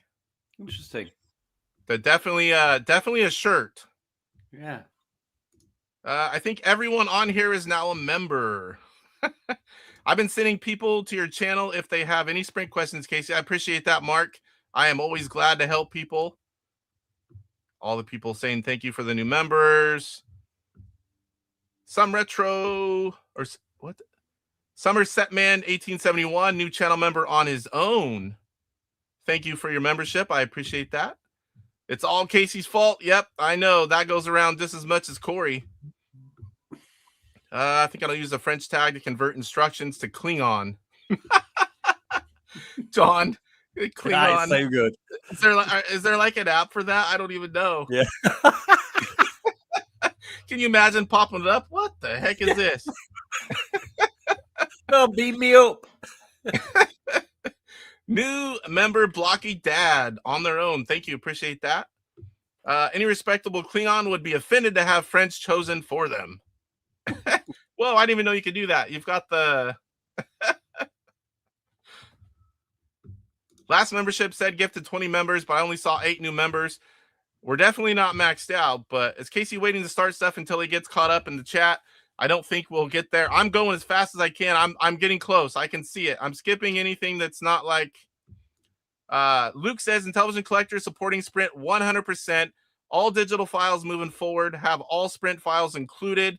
Yeah, I'm going to show that, Luke. I talked about it a little bit ago before you came on, how I was telling him how you've got a digital game and you've got the backbit files, you've got the regular files that we get already, then you've got a Sprint folder with all the files already sized right. You just drag it over, and I have already bought and tried that, and it works great. Everything's good, Luke. So, Ben, what were the biggest challenges getting the Sprint made?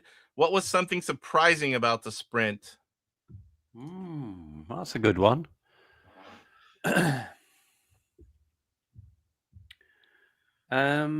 Compared to the Atari, it was actually reasonably straightforward. I'd probably say that the control, because remember that obviously Bruno does the software for me, so he does all that kind of stuff, and I always more concentrate on the aesthetics of the machine, how it looks, how the on and off switch works, how the reset works, how everything looks at the machine. But then the controller itself, most of the work was put into the controller, especially the disc. And there's been a lot of talk. I've been conversing with people on the thing about the disc. Had some interesting things about people talking about breaking it in. And I was like, well, I'm not sure. I thought to myself, I'm not sure about that. But There's one particular guy, I don't recall his name now, but he was having a little bit of a gripe with the disc. But you know what he did? Which is very interesting. He took it apart and he made some kind of a small adjustment to a couple of screws, and then he says, "Yeah, now it's much more." I've had several people try that. They've said if you loosen the screws just a tad, that the disc on the inside. You know where the disc, there's the round disc, and then it's got a little bit of the stick, and it kind of goes into a little cup. That cup has got 2 screws on it. And the guy said that if he loosened it up a bit, then he was able to. I did try it. He told me to try it, but it was imperceptible to me. But I'm not a hardcore Intellivision gamer. And the controllers that I've obviously used are they've been hammered for a lot of time from me. So they may not suffer from those problems. But I have said to the factory that we use robots when we screw these things together. And the robots have a certain torque measurement that they screw the screw in. So I said to them, for these 2 screws, I think on a future manufacturing run, it shouldn't be as tight as possible. Just because this guy has said it in this forum, just have it. I don't know, whatever the measurement, if it's 0 to 1 and we go to 1 at the moment, then just do it to 0.7. So it's a little bit looser and maybe people will feel a bit different. But this is to do with people that are very hardcore, not people like me, and not 80-90% of the market that we're thingy. They just want something to work. But it was a very interesting discussion, and I took what he said on board. And I've already said to the factory that, like on any future manufacturing one, we should consider these people's feedback, and we should adapt our manufacturing processes to it. Because I think that's the only little tiny thing. Buttons on the side, clickiness, I think people actually like it and think it's an improvement. Keypad buttons, absolutely no problem. Lag, no problem, it's too quick. Dial, maybe a touch, and if we can make a little bit of improvement, then we will do so. Yeah, that's amazing. I haven't tried that yet. I thought he was talking about like on the back. I'm glad you clarified that. Yeah. Honestly, the thing is, I think the people like yourselves and people like these guys are very hardcore, and they play these. I think he plays Tron Deadly Discs, is it? And that requires some kind of a special. It's like you're slipping the dial around, and because it's obviously a different. It's manufactured in a totally different process to the original. I think people are finding slight differences in how it performs. Most people seem to adapt to it, but if I can do anything to improve people's experiences, I will. Yeah, that I don't notice anything with the disc. Now, maybe if I had that disc and I tried it, and then on the other controller had it stock, and maybe I could tell. But I haven't had any issues with my disc. But one thing I keep hearing about is the same as 2600 and 7800 plus is this lag thing. And I'm like, every time I see it, I will put a message in, please set your TV to game mode. It's really the most important thing, because you can see that when on that diagnostics tool, when you have the game and the and you press it, it's like, it's there, it's straight away. And it's like, I don't feel it. Maybe there's something with me, but it's like, I do believe that anybody that complains with it, just please make sure your TV's set to game mode, and you will. It is, when I'm playing Snafu, I can use it. I can get great scores with it and beat people, and I don't feel it. So that's a big thing that I try and get through. And any time I see anything on YouTube or AtariAge, that's the first comment that I'll jump in with and say. So Super Mega Graphics 64 did a super chat, $10, says this is all Ben's fault. It is my job. Cyrus. See you later, Retro Bro. Thanks for coming in. I swear we're gonna get to that update anytime. I've been scrolling through. Ben, for me, for the disk use, I'll send you the MT201 program that you can run to check the disk operation. Salvador, my only issue with the Sprint is that the reset button doesn't reset the game. We'll get to that. We'll get to that in a minute. Rocking and rolling. Salvador, yeah, that's what he's talking about, something else, but we're caught up. Oh my gosh. The only lag I've noticed is between my brain and my fingers. In it. DJC is an expert on Intellivision as well, says the disc is a little firmer, but some of that I was wondering, brand new? I mean, yeah, it's a little different, but brand new versus really, really old. I don't remember at 5 years old what the disc felt like, but I mean, I need to have one, maybe open up one of the new consoles and see. I mean, I think I was watching one of his streams or somebody else's stream,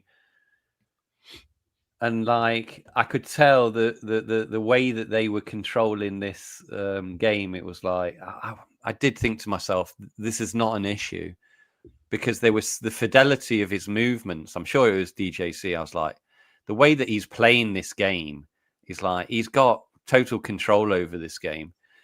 Yeah, and he wasn't. I don't know. He wasn't. They weren't complaining. So they were playing the Sprint, and his wife Kelly, I zoomed in and I'm like, it looks like she's playing with her finger on the disc.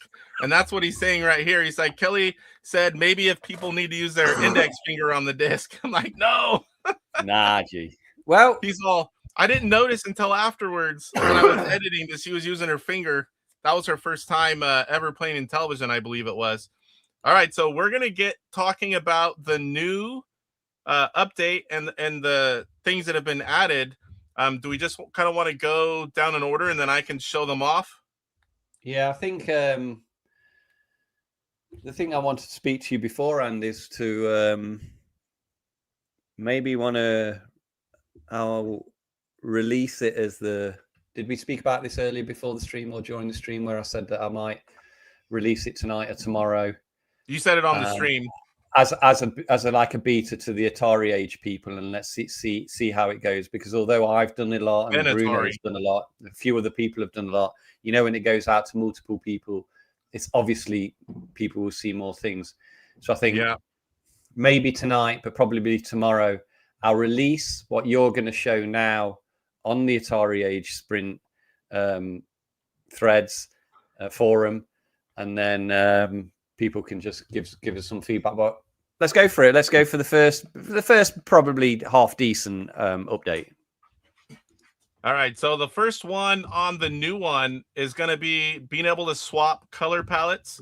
And let me go ahead and see. I got to make sure that you can still talk when I do this. Sprint menu full mic only. And now I need to go back and make sure that you're still visible. And let me see. There's a way I can do this as soon as I find it. There we go. So now you're still there visible and they can hear you. And I see you guys can hear me, right? Yeah. Okay. So let me get the names off here. You guys know who we are. It's in the way. You got the folder screen. Right here, you can see folders. I don't have very many things showing, but we're utilizing folders. But right now, you press 4. You go press 1 for display and your options. And before you had 16:9, 4:3, and now you have button 3, switch color palette. So there's nothing indicating that you've switched, but you will hear a tone or a beep. I can't remember what it did, but all the colors will look a little bit different. And it's personal preference on the color palette. So definitely play with it and see which ones you like. I press clear to get back out. And where do we go here? Next up, we've got the software version number. So a lot of people were talking about that, and I did as well, because I didn't, sometimes going back and forth, I didn't know where I was.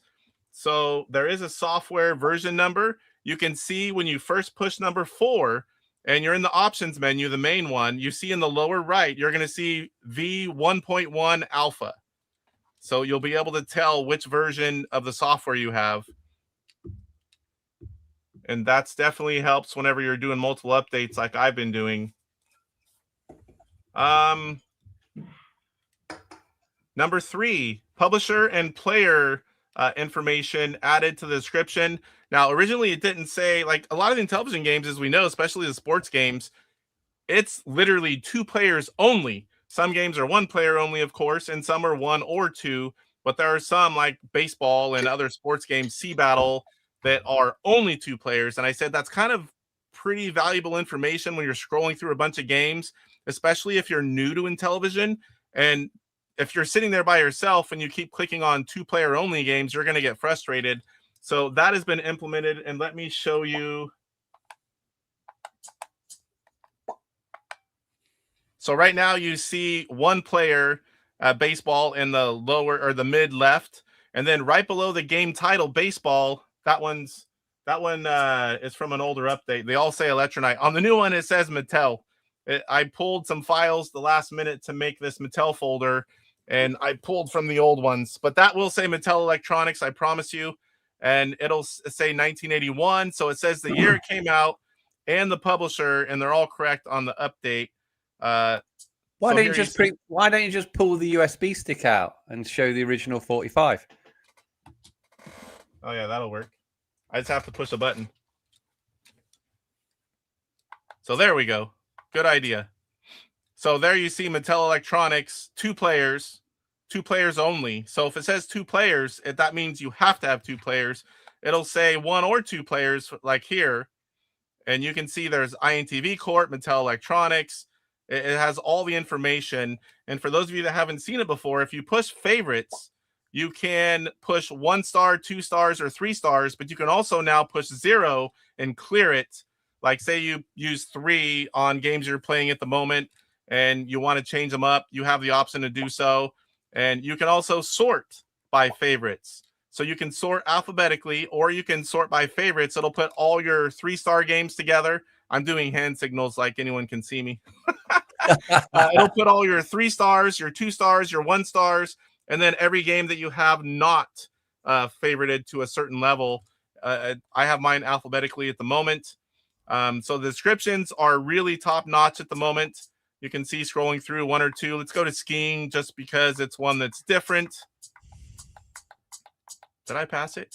I'm looking at, there it is, Mountain Madness. That's why. So here you see 1 to 6 players. So all the games are right with the amount of players. So you know before you enter the game, it tells you who the publisher was, the year it was released, the title, and there's a brief description. So the JSON files are perfect now with everything that you need to be able to have. And that's great to, you know, the publisher is cool to have, but it wasn't really necessary. But I really think the players, 1, 2, or 1 or 2 or whatever it is, that was valuable information.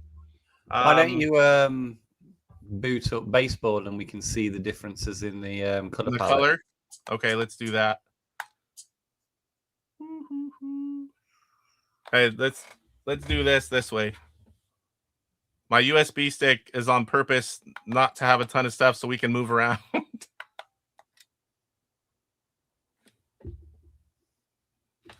Darker green. I'm going to mute it, guys, because we're just looking at the color. So there is the palette that I'm in right now. This is one of them. And I'm going to go out, change the color palette, and you can see the difference. So here's another one. I'm going to hit reset. And it is going to go right back to the game that we were on. So this is so much better because now you just hit 1 button and you're back in and you don't have to scroll through the menu again. So I'm going to change the palettes by hitting 4, display 1, and then switch palette. You'll hear it. Let me turn the volume back on and up because I know it makes some kind of tone. So it just did a boop. And there's nothing that tells you which one you're on, but you can change them back and forth. So now let's go back into baseball. And some of you will be like, what's different? Some of you guys are like, oh yeah, I don't like that one, or I like this one better. But you have a choice. This is a lighter green. The field is lighter. The color palettes are all personal preference. I need to catch up on chat here. I apologize if I've missed anything, guys. Let me get back up here. I think I've got it while Ben's gone. I'm showing you the color palettes. We'll catch up here a little bit. Mr. Postile says, at my age, it's hard to keep my disc firm. I'm just happy that it's still functional. That's awesome. I'm happy for you, Poe. Super Mega Graph 64 says, I think Mike said he really likes the Sprint remotes. That's an inside joke between controllers and remotes, and Mike gets upset if people call them remotes.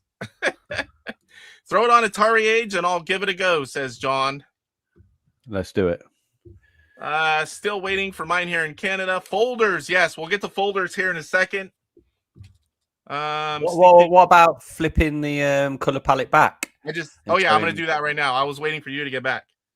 I was catching up with chat while you were gone. I flipped it over. Now I'm going to flip it back. I'm just making sure I didn't miss anything vital. Good questions. I'll show you guys folders here in a second. Can we delete games? That's why we don't recommend putting them on the unit. There's no way to delete them unless you wipe factory reset it.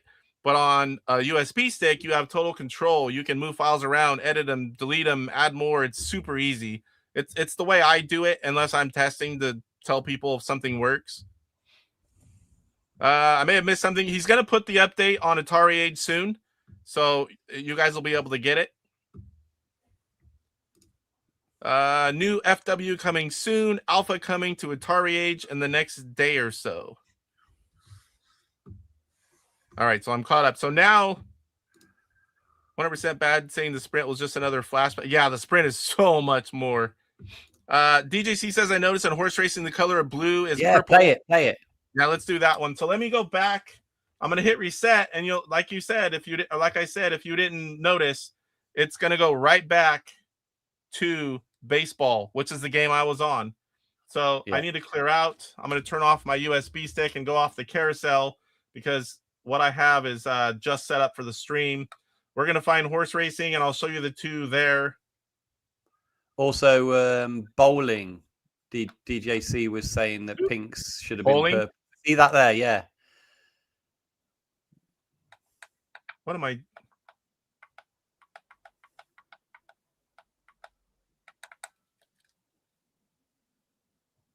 That pink should now be purple. And this is a still looks a bit pink to me. Let me switch it now. So I'm going to go out. I'm going to hit 4, 1, 3. And now we're going to go back in. Now it's a bit darker. You can see it's a darker green here.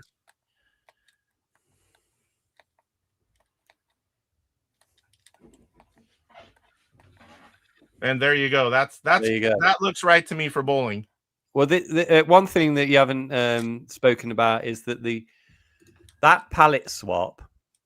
So basically, when you boot up your machine, you have that default palette that we put on the machine at the very beginning. And now with this update, with this palette swap, you get a palette that was on AtariAge by a user, Mark Thompson. So there was I read a lot about it. So what we did was we put that palette on as the palette swap. But what's important for people to note is that, especially for the hardcore, is that within the USB stick in the update, you can see the color palette file. So people that are really interested in configuring their palette to even a different specification can change that palette to whatever they want to do just by altering the palette within that file. So if you want a different palette to what that Mark Thompson one was, then you're able to do that yourself within the update file. It's pretty simple. I think as soon as people see the files, they'll understand what they have to do. So currently what you have is boot, you have the default palette, and then if you color swap, you get the Thompson palette, which seems to be, after I did do a little bit of back and forth and reading up on it, that is one that is pretty accurate to what I think people want, as shown with bowling and as shown with, I think, Boulder Dash as well. I don't have horse racing on here yet. Like I said, I have spent so little time actually building my own things because of all the testing I do. And, I've had the house expansion going on that I don't even have everything on one yet. We definitely can see the difference. So here we go. Here we go with folders. So this is a beautiful thing. And eventually I have plans to put like box art behind these logos, and I'll change it around. I did these as quick as I could this morning so we could have, these are pictures just like the same files as the box art is. And you can do whatever you want. You can make your own. You can just use one of the games, but it's all the same. You name it the same, just like you do the games. And you can see here I have Mattel Electronics, I have Intellivision Revolution, I have Intellivision Collector, I have Electronite, and I have some Tudor Vision. So let's go ahead and look at Electronite. I bought these this morning so I could show them off.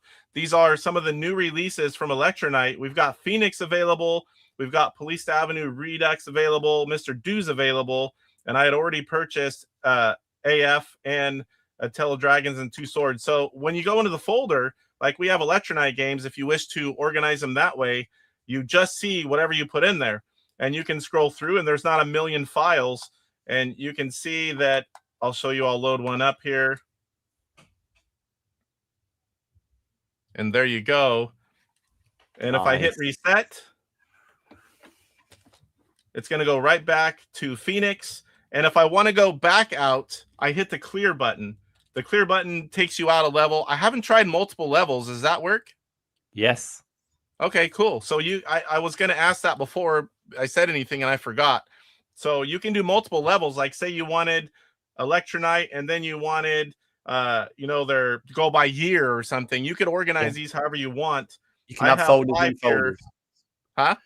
You can have folders in folders. And actually on this is your root menu. You've got these folders. But you could also then just put games next to them. You could put another 50, 100 games next to them. So it's really cool because whatever you put on your USB stick to sideload, the format that you do it with folders and then individual games and then the config files will all load how you see it in your USB stick on the user interface. So you could have a load of the 125 Intellivision games next to these folders, or then go into folders and have the same thing. So we think it's the best way to do it at the moment. It pretty much gives the user the option to organize it however they wish, and everyone should be happy because you can do everything now with folders and folders and folders and games out mixed in with the folders. You can add artwork to the folders. And you see where you've got Electronite. You see where you've got Electronite and you haven't got a description underneath. If you did the file in there, you could give a description to what was in those folders. Go reset there. That's interesting. I hit clear at the. Are they all your USBs on that long? That USB hub? I hit clear and it showed everything. I didn't try that before. I couldn't get out of that one. I tried to just hit a button. I'm like, that's not working. So you can add JSON files as well, and then you could put, all games from Electronite, whatever description you want. The JSON file. So everything on the folder works just like a game does. You can do everything. You could put screenshots of Electronite games up there. You could put the description up there. You can do anything you want to those files, and it will show exactly the same as games.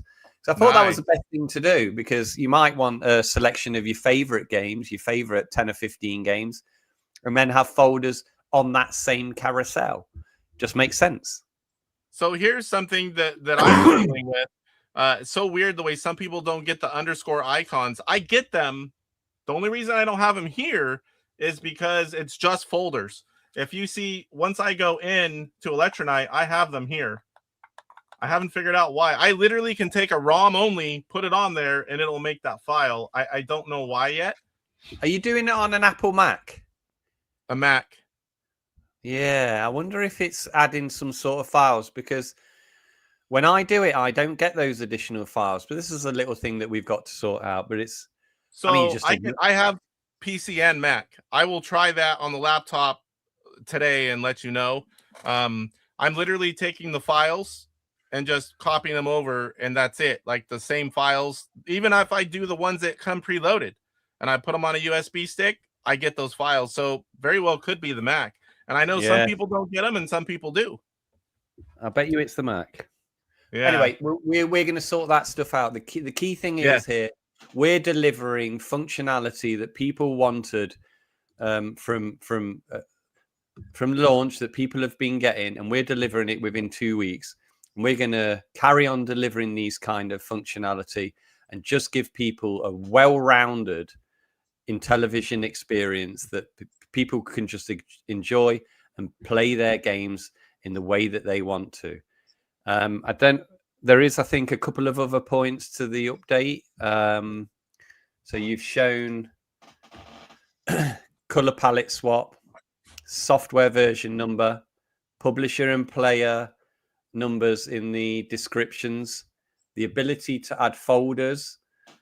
But then there's some, and then the ability, well, so on the stock 45 games, you've shown that basically if you were in a game and then you reset, the user interface would automatically go back to that game. But then when it was on a USB stick, it would just go back to position 1 of the side. It goes back to the game. Now it goes back to the game. Now there is one other thing that is within this update that goes a little bit over my head, but it's important for, again, the hardcore and the enthusiasts of AtariAge, and that is there is an ability that Bruno, the developer of the software, has written into this update, and that is for the facility to people to configure the emulator. I think people know them as hack files. Yeah, setting parameters. And that is within this. And it's easy, Casey, for me and you to check everything else, but I think with these, we need the guidance of people like Bruno more so, and the guidance of people that want to use this this functionality, that people can configure the emulator directly from an update. So that is also in this. It's just going to take us a couple of days for me to understand. I mean, I get the theory of it. People will be able to do pretty much more what they want to do with the emulator. But I just need to understand and communicate to everybody in the know how to do that. But it is in this update. So they're the 6 big things in it. And I think also people need to not worry about the day 1 patch. So the day 1 patch where we, what was it? It was high score saving for Boulder Dash. It was smoother carousel movement. It was some tutor vision compatibility with cartridge compatibility. All those things that were in the day 1. If you haven't done the day 1 patch, doesn't matter, because this update has got them all in there as well. And if you have done the day 1 patch, it doesn't matter also. You can do this update and it would just bring you these latest 6 functions, these extra functions as well. And yeah, I think it will be tomorrow when I push it out on AtariAge. But the work doesn't stop there. I know that there's other things that people want. The one thing that's a little bit tricky, I think, at the moment that we need to get through it is the in-game reset. It's my error. I didn't think too much about it. I didn't think it was too difficult to reset and go in, but I understand it's a pain. If somebody likes a game and they mess up and they just want to quickly start again, it is a bit of a pain to go back to the US. So we're going to look at that.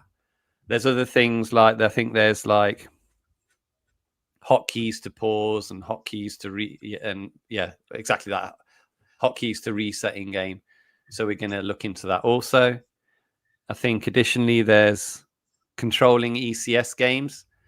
I think you showed some things where basically they are playing and most of the buttons work, but controlling doesn't work. I think that's quite That's again a little bit more tricky, similar to the reset, but we are going to look at that. And then I think majorly then I'm going to look at the improving actually the graphical kind of output from the machine of the FPS for more demanding games. I saw it on one Electronite, and then obviously on the AtariAge forum, somebody said something about River Raid looking a bit choppy, and we're going to look at that. These 3 points a little bit harder, but we will look into it, and we've got a good guy with Bruno making these changes, and whatever we can do, we're going to do. And I think, I don't know, I mean, if you consider what we're providing people today in these 3 points that I'm talking about, I mean, what else have we got to do? It's a good question for you. It's like, what else do you want to see? And like, because we need to have a finished article, don't we? We need to have something. I think maybe we could talk about player 3 and 4 player and stuff like that, and other things. But I'd be interested as well from Casey, from you, because we talk a lot, but then a lot of the time, me and you talking about things that we immediately need to fix, and we probably, me and you haven't conversed about things long term that you'd really like to see. Brainstorming. What do you think? Yeah, I think getting everything sorted out, and then kind of get everything from the community, things that need to go, put a priority list, and just kind of start checking them off the list and getting them done, whatever you guys can do. I mean, I think you guys have done an amazing job so far. Bruno is just like quick, and I love seeing things newly implemented. And I think ECS games are a big one, because there's a lot of good games that we want to play. That comes up a lot. I know it's possible. We do it on the emulator. Yeah, I think there's a driver issue. 3 and 4 players would be really cool, especially for homebrews. There's a lot of things in the works that would happen if we had that. There's lots of things that could come up. Community, this is like, just get a list like you're doing. You do a great job. You watch all the videos. You go to AtariAge. You're interacting with people. I see you. I go to answer something. Oh, Ben already has it. It's like, so I try to get to them all, but there's just so many. We got this question: the 256 UI limitation with folders, does that all get fixed now, right? You don't, because I know some people, if they load a ton of stuff up, it stopped showing it R, I think they said. I haven't tried it myself, but with folders, I haven't tried it myself. Right? I presume that that's entirely the purpose of having folders, to stop those bottlenecks. Because if surely the USB, when it's showing what's in a folder, it is showing that much, and then ignoring anything else in other folders. And that's the whole purpose, to keep the user interface from clicking around nicely and for being usable. So I think that's, for one thing, it's to sort your stuff out nicely. But I think a secondary point, I'd have to speak to Bruno, but I would assume that it's from a performance perspective for the user interface, to make sure that it rolls all nicely when you go into it. Like, we've done a few things. We made sure, like, if you saved a game, I saved games within folders for Boulder Dash, and then from the root to a folder, and they did independently save the different scores, which was a nice thing to see. But these are real detailed aspects that we're going to concentrate on and get right. So it's great. I mean, I'm not going to stop. We're at work next week, and I'm going to start working on these other things. So we'll get this one out, and let's just ratchet it up to get it to a real perfect status. So we've got this problem solved. The ._ files are Mac OS resource forks. Run .clean on the drive to remove them. So it's a Mac thing. That explains why so many people have them. I was right. I was right all along. Well, I'll be glad to get rid of them. Trust me, and I'll be glad to help people get rid of them. Don't like them. Yeah, it's annoying. Yeah, everyone's saying it's a Mac thing. We've got a few good questions in here. I'll scroll through really quick, and then I wanted to show just a couple things, and then we can do the giveaway. Are folders limited to the USB or console as well? not really sure. Can you put folders on the carousel built in? I know you said we should probably stick to the stick. I mean, you can do, but I don't know how much is up there, and you might start stuttering, and you might not. I don't think there's enough room on it. There's 256 megs. I mean, it seems like a lot, but then you start adding hundreds of files, it's going to start chugging. So here's another one. If they do another run, will these updates be included, or will they all be the same and you just do the update yourself? No, I would always ship new stock with the latest firmware. Okay. And being able to see it in the options menu will let you know which one you're at, which is great. Repaired OG Intelligent arrives tomorrow. My Sprint is showing up on the 25th from Santa. That's nice. Right under the tree, just like in the early 80s. The Sprint files will be sent for free to anyone who's purchased ROMs from us before. Luke's doing the same thing. It's great to see you guys doing that. I appreciate it. I know everyone else does. Luke says, Ben, I'll need samples for the configuration strings. Yeah, I reached out to him. Bruno will be there tomorrow. And then definitely get that figured out once you have a sample. Yeah, I'd be just interested for anybody for him to chime in with what actually they want to change. Is it things like, what is it? Do you think that if they get this access, they're going to be able to put in functions that actually say makes the ECS directions move? Is it like a complete control of the emulator config that they're after? That's what I need to know, because I don't really know that. We'll be able to answer that. This is fantastic. After sales input, says Stephen Baker. Tarzilla's here. What's going on, Don? Is the format of the JSON and hack files to configure the emulator files going to be officially documented somewhere? Yeah. He's another one of the brilliant minds in the intelligent community. Anybody can DM me on AtariAge if I don't do it, but I'll have to do it. It's all Bruno's fault. I'll tell him that. Firmware site link from Atari site. Currently need to Google to get there. Yeah, I noticed that too. I had to Google it to find it. Unless there's a link, I didn't find it. A PC keyboard acting is but I've done that, William. And I can cycle through the controls, and I can get everything but the disc working on some games, and some games still don't load. So they're working on it. Blocky Dad, I appreciate Ben's presence and candor post-release. I'm in product myself and don't always find spokespeople who are not just active but good about engaging with users, and just as important. Yeah, Ben's great. I'm just mad that I didn't know him already. I know a lot of the products he's done, but I've never met him. Oh, a question earlier and you were gone and I ended up missing it. Do you have ever any plans to come over on this side of the pond and maybe go to like Portland Retro Gaming Expo or any of the really big shows? Is that something you? Yeah, I mean, I went to PGRE 3 years ago. I was there. And then I didn't go this year, but yeah, of course. This would have been a cool year to go. You were probably busy, but this would have been a cool year to go with the announcement. Yeah. I don't know. Mr. Postile, I was very busy with actually making it. You were all having all this fun, and I was stressing the hell out with containers. Like this, honestly, making the product when you were there at PGRE, I was like, "No, this shit don't work. I need to make it work."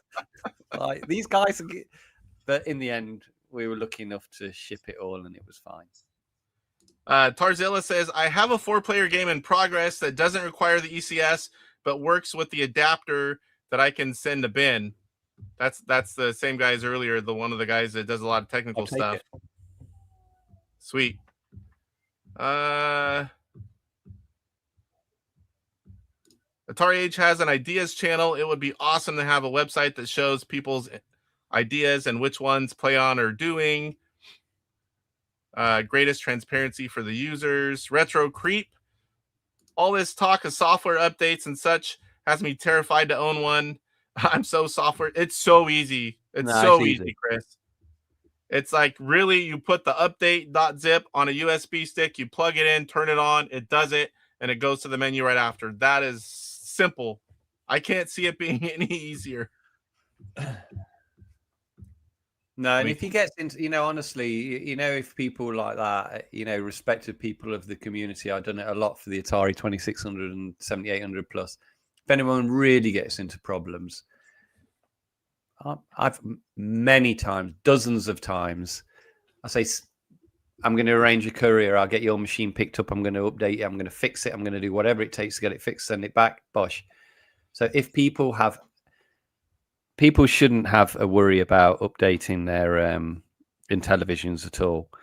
But if anything ever goes wrong, you always DM me and I'm going to get it sorted. No problem. Don't you worry about anything, brother. Awesome. This is a question I'll let you, I know, but I'll let you, I asked the same thing. Why does the version number not show up on the firmware screen? Because it's a software version, right? Yeah, the thing is, so we kind of, it's an interesting way how the system's set up. So all these updates that we're making, I kind of classify them into the emulator part, and that's what we're doing. So all these changes, if you've seen the day one patch and what Casey's been doing today, and that's all things that we can just do to an area of the memory that you can just update, that we can, it's like we can always change it.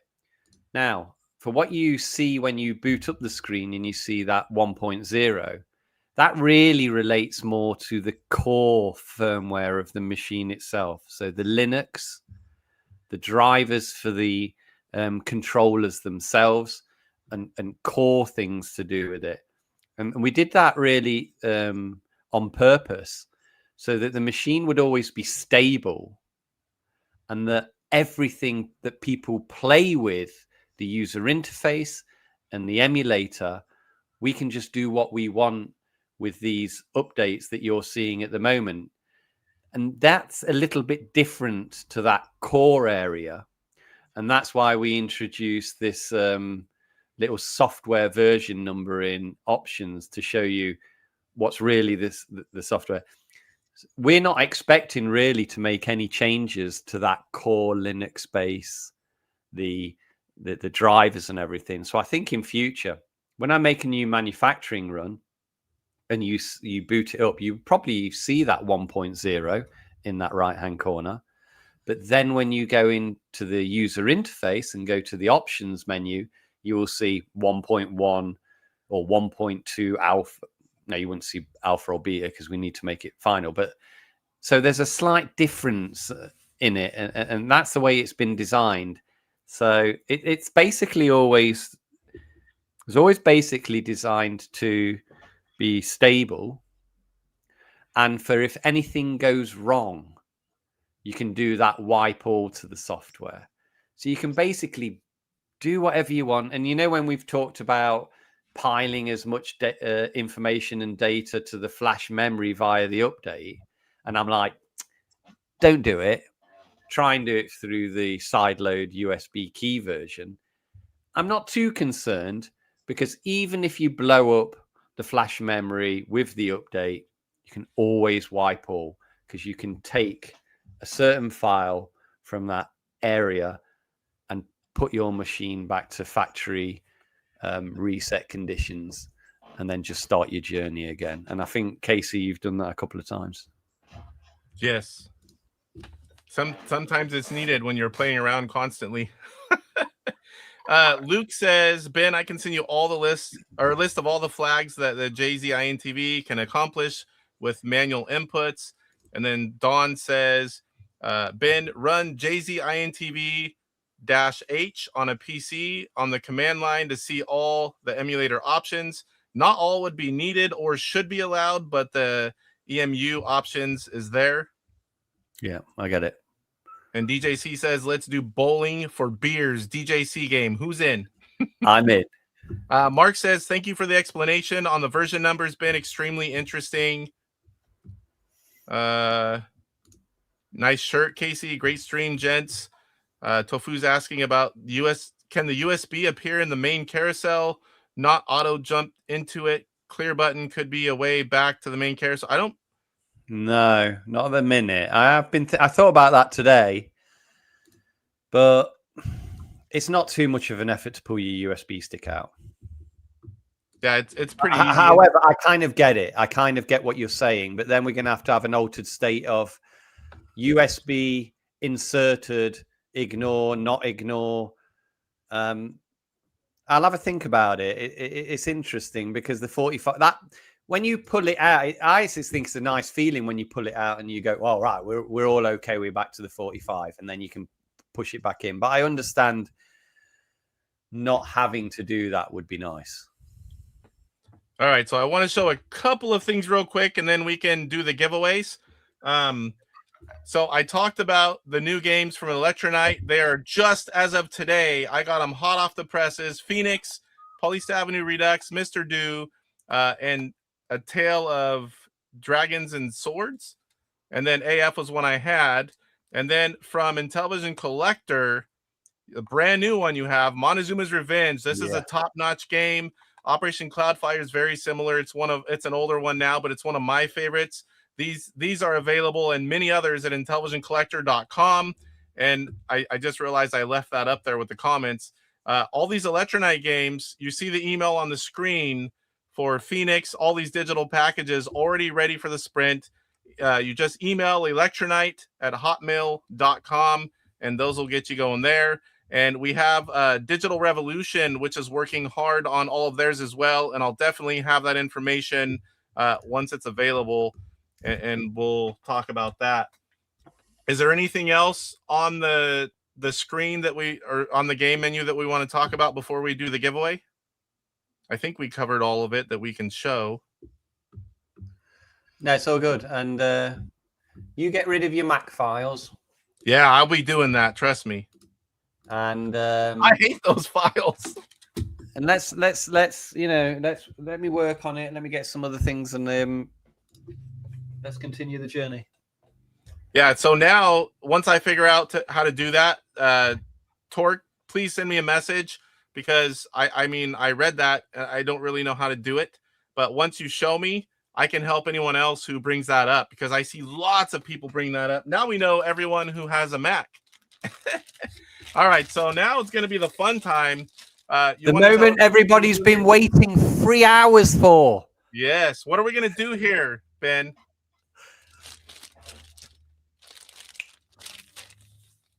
Perfect. What are we going to do here? How many people are in the draw?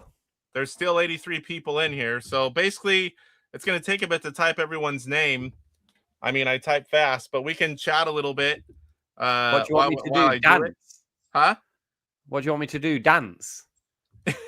Well, you've got some room back there. I can see you have enough room. I see the lovely Christmas tree. You did a good job. Right, so this is the guest bedroom as well. This is the guest bedroom. Oh, nice. I don't have a tree in my guest. I don't even have a guest bedroom. She is the best. I do have a big, huge upstairs now that could be a guest bedroom as well, but let me see. So if I go to youtube.com, there's someone that wasn't here right at the beginning that put me in, and I know they're working, and I told them you have to come in and at least say it. I need to try to find their entertaining dog. What? Entertaining dog. Oh, I just seen it right now. I wasn't on the screen, and I'm all, where'd the dog come from? And then when you said that, I'm like, right. Oh.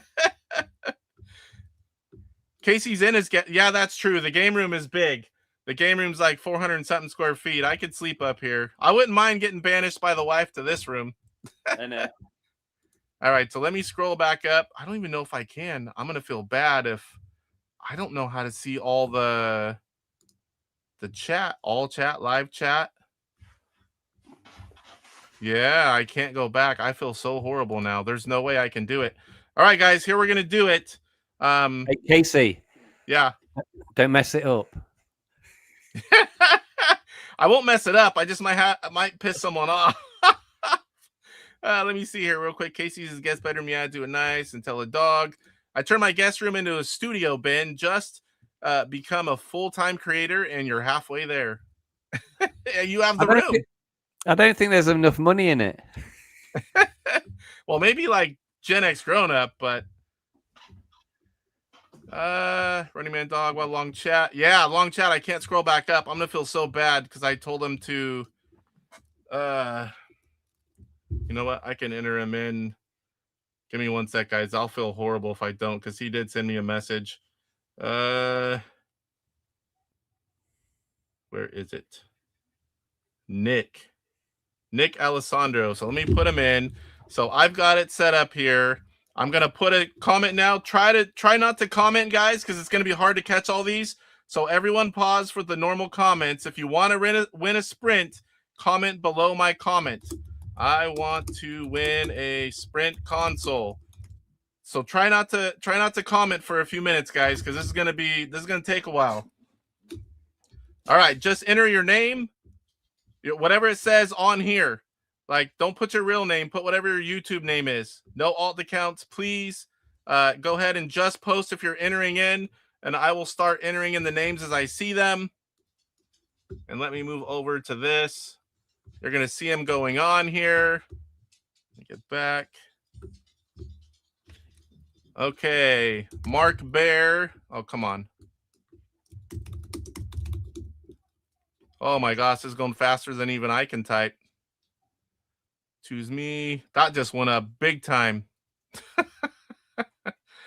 All right, DJC, Mark Bear, Randall, Nomad, Blocky Dad. Excuse typos, we'll know who it is. Pierre Garreau, INTV Fun. I almost put his real name. Trichome.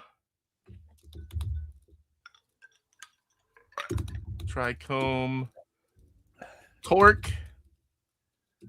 Good and I didn't put Nick.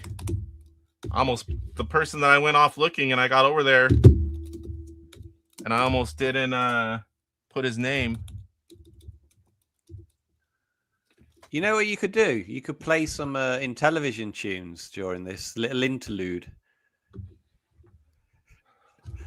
Oh, man, I don't even, let's see if I sent that. Oh, you know, the easiest way to find that is probably when I send it to you, and then I'll go back and get everyone's name while it's going.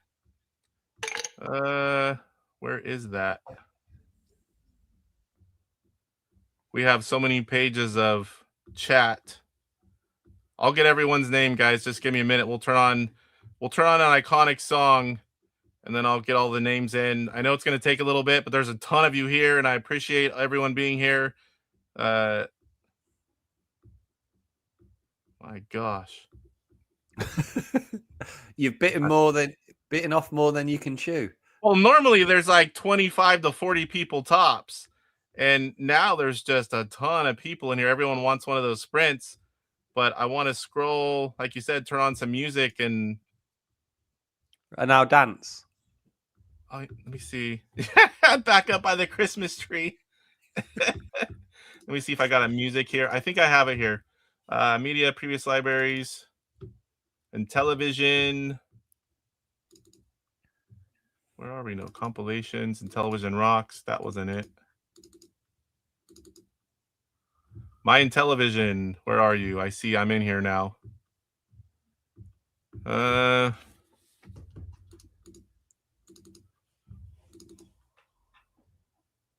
Is this it? My speaker won't be loud enough. You're just going to have to sing, Ben. I've not got a great singing voice.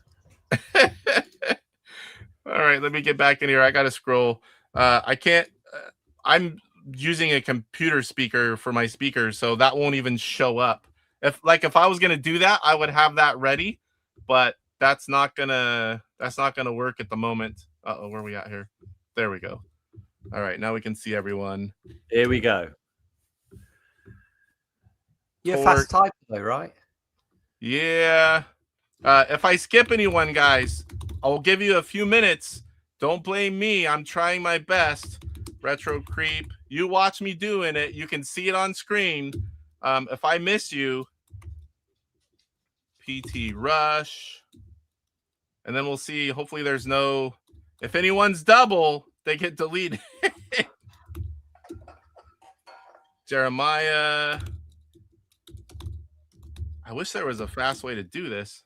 Like just highlight them all and paste. Eddie. Digit 088. Code Masur.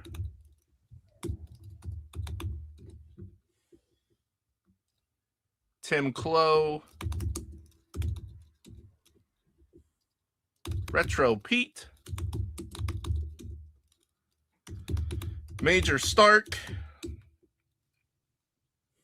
William.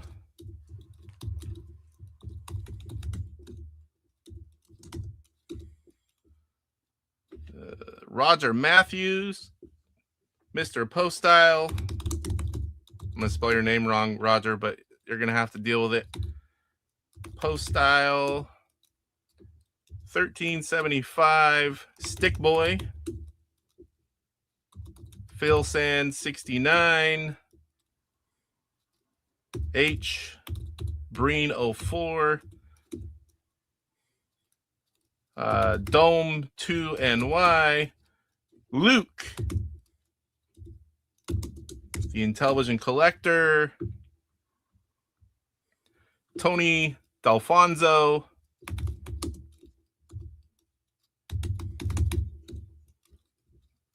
Chris Dreyer.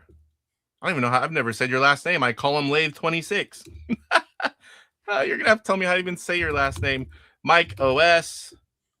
Night. That'll work. Oh, too much. There's lag. Sarah Gobrecht. Steve Jones. 5373. I put those because I know there's another Steve Jones that comes in sometimes. Stephen Baker from the UK. Dark Underdog.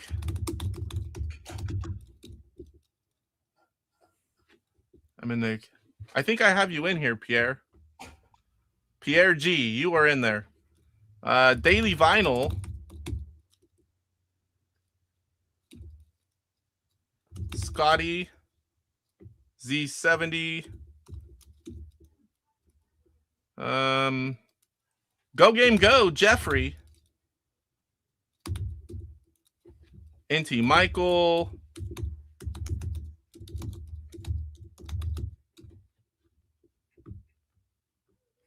Oh boy, we're still 6 minutes away.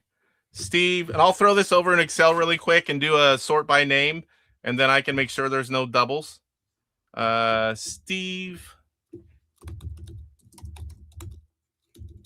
Manar.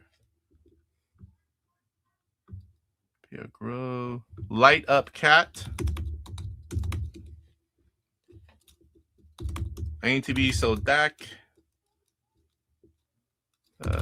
Some, what is that? Summer Set Man 1871. Torso.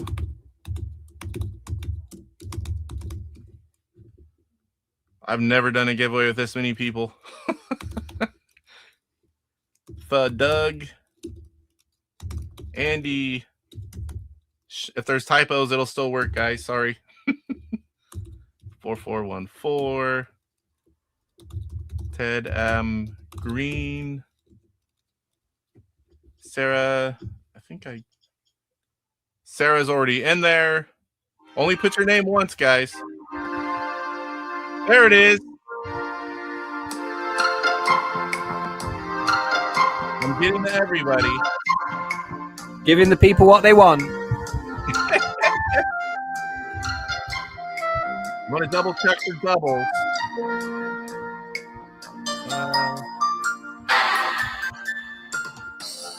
You were my love and my friend.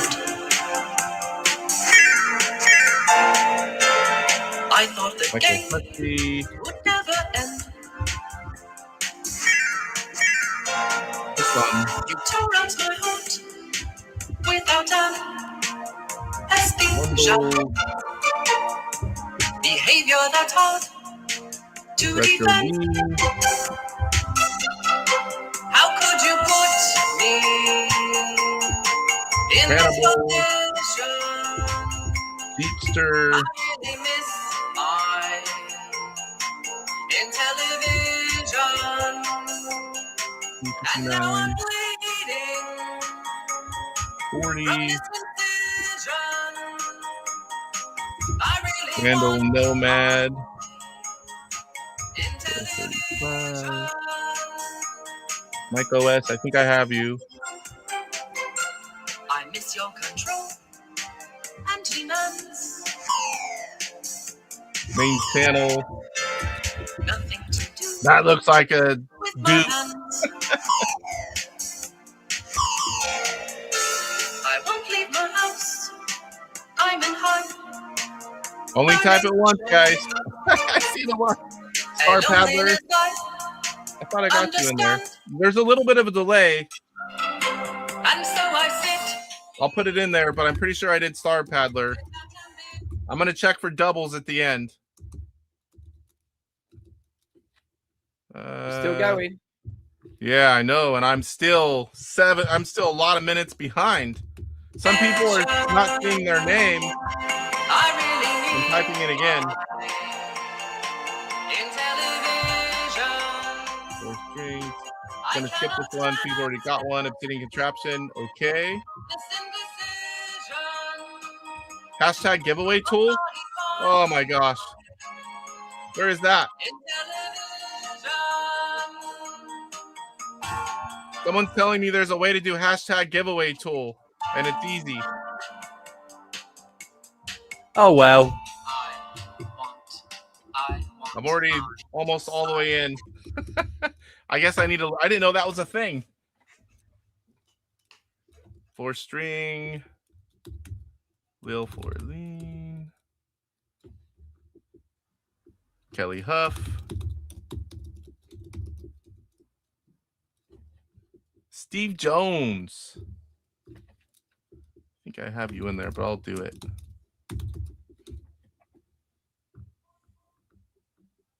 Off grid. I'll check it. I'm going to run it in Excel real quick as soon as I finish the list. And then we will make sure there's no doubles. Do you want the musical interlude to continue? I can't even see what people are saying because if I skip, I'll lose my spot. Other tats do a hashtag something and they have a program that collects the name. Yeah, I guess I need to learn how to do that, especially with this many people.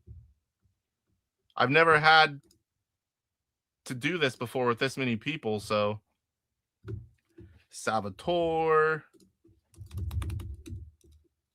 PJ Smith, Guppyzar, Retro Creep,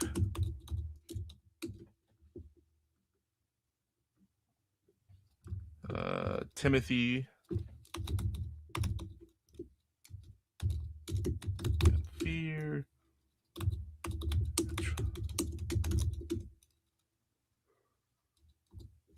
Michael, Phil, Sand, 69. Some of these I know I've typed in again, but I'll get those out. Nobody typed their name because they see other people going in twice. I'll get rid of them. Trust me. Hey, he typed his name twice. I'm going to do it too. RB Wings 24. I need that hashtag tool. Sounds like the way to go. I got that one. Something awry.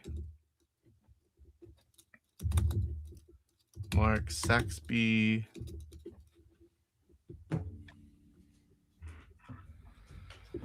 Just repeated you. Yeah, if you guys talk again or say put me in again, I might, but I'll get them out. Trust me. Take me a few minutes here. I'm gonna run it through Excel and then alphabetize real quick before I run it.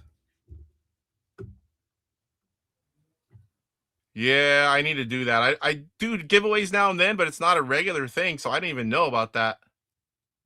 StreamYard. I'm in StreamYard, but I don't know how to use it. And I'm way behind, guys. I'm a couple minutes behind still. Yeah, they're sold out on Amazon. You can do like, does it automatically? Sold out again off Amazon. Sprint giveaway. So there's a new one. We're getting close. Real. Do it. Do it. Do it. I'm all stressed out now. I know you are. Johnny Nice. 89. 18. Retro still alive. Not a list. A phone book. Jay Sturgis.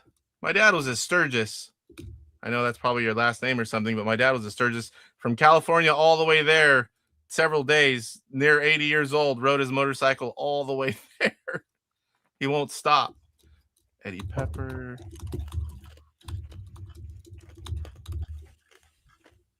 Yep. I got a few doubles. Okay. We're going to give it a quick minute. If you haven't already entered, I'm at the bottom. I'm going to check them. Nobody type anything again, and just give me a minute, and I'll run it through Excel. And we're not just giving one away, are we? We're going to give 2 away, baby. 2. That's 2. 1, 2, not 2 plus 2. Woo! Woo-hoo-hoo! 2 lucky winners. All right. There is some really slim. Yeah. And it's going to go for a while too. It's going to find out who's naughty or nice. So I'm going to put this in Excel. And we're going to find out who was naughty and got in there twice.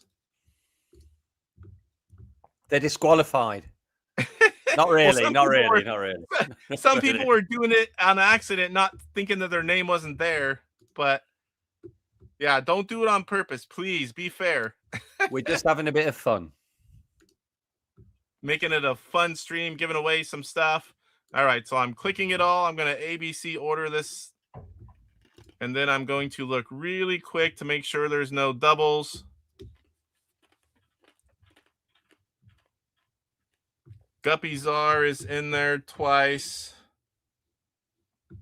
I'm going to do this another way because I can't go back. Guppy Czars, that one's going to get deleted. Just one of them, Guppies are, not both. Don't want to freak them out.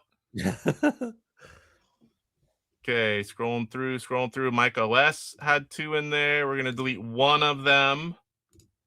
Off grid. Phil Sand 69 had 2 in there. Delete one of them. Good guy. Random RB Wings, Retro Creep, Retro Dean, Retro Pete, Retro Still Alive, Retro Creep. Delete one of them. Almost done, guys. Scotty Z70 was in there twice. Something Arise. Star Paddler. Star Paddler's in there twice. I knew I put that one in there somewhere. Steve Jones. Got him in there twice. Ted Adam Green is in there twice. All right, I've got it. So now I'm going to take these names, copy them back in, mix them up. The excitement is rising. Oh, yeah. Let's make sure. Shuffle. How many times did I hit shuffle, Ben? I was going to say 45 times. All right. 4, Twice. 5, 6, Twice. 7, 8, 9, 10. 11, 12.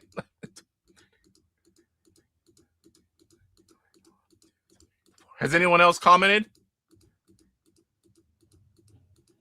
I can't see the comments.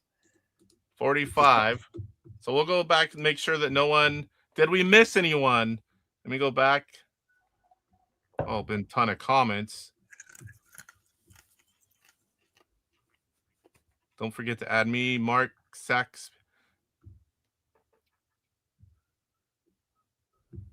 All right. So anyone, because now there's a ton of comments, anyone who thinks I might not have gotten them in there right now, please comment. I don't think you have me in there, and I'll check. I don't want anyone to get skipped on this, so let me see if I have PJ Smith. I have you.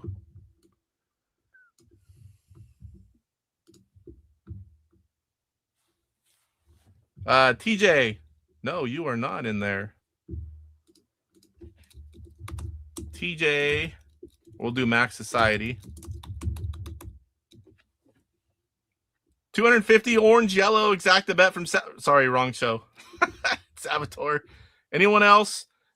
Not the last couple minutes as you put your name, tell me again because it's all mixed up.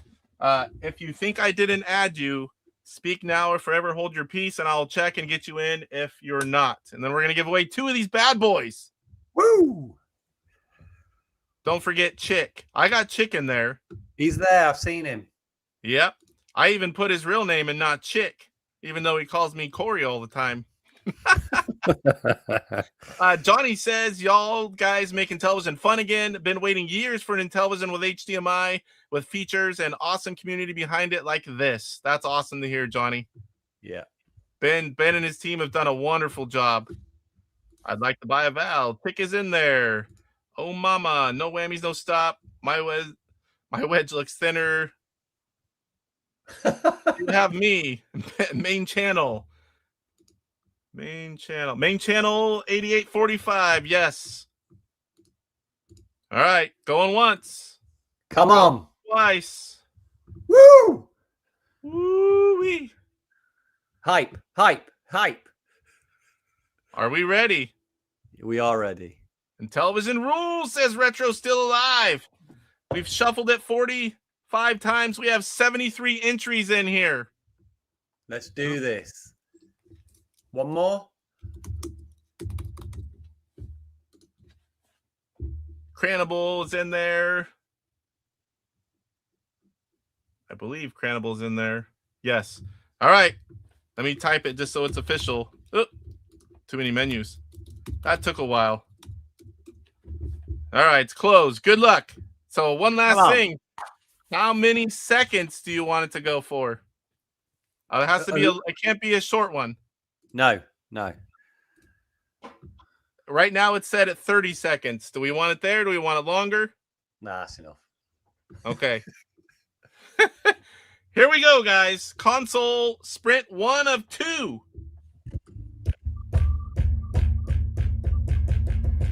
Oh, man. I'm only excited that I can't win one. Or sad because I can't win one. Oh, boy. Who's it going to be? No. There goes DJC. There goes Sturgis. There goes Daily Vinyl. Oh. Baker. Oh, Mike OS. Mike OS. Congrats. So now I need to remove that person because they can't win both. So now Mike OS is not in there. We're going to spin one more time.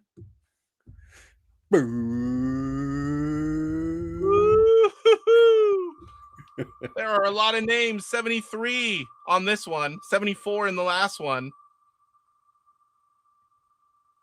And if you won, you're going to have to get me your information. There goes Sturgis Daily Vinyl. We're in the same area almost. No way. Style, Eddie. Random. Or Randall. Randall Nomad 1235. Congratulations. Congratulations. I'm going to do one more. I have a homebrew that I'll give away. We're going to add to it. Here we go.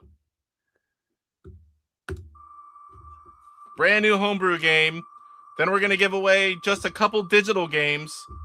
Wait, that's not all you get? There's more. This is for a homebrew game.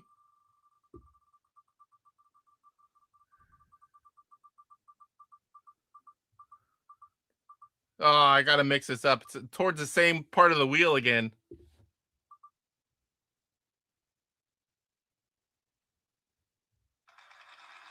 Hook it on bundles.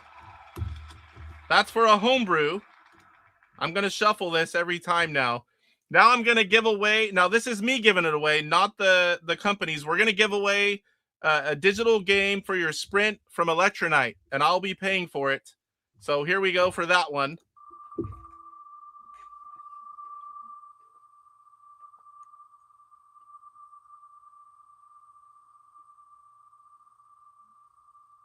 No more same side of the wheel on these things. Mix it up every time.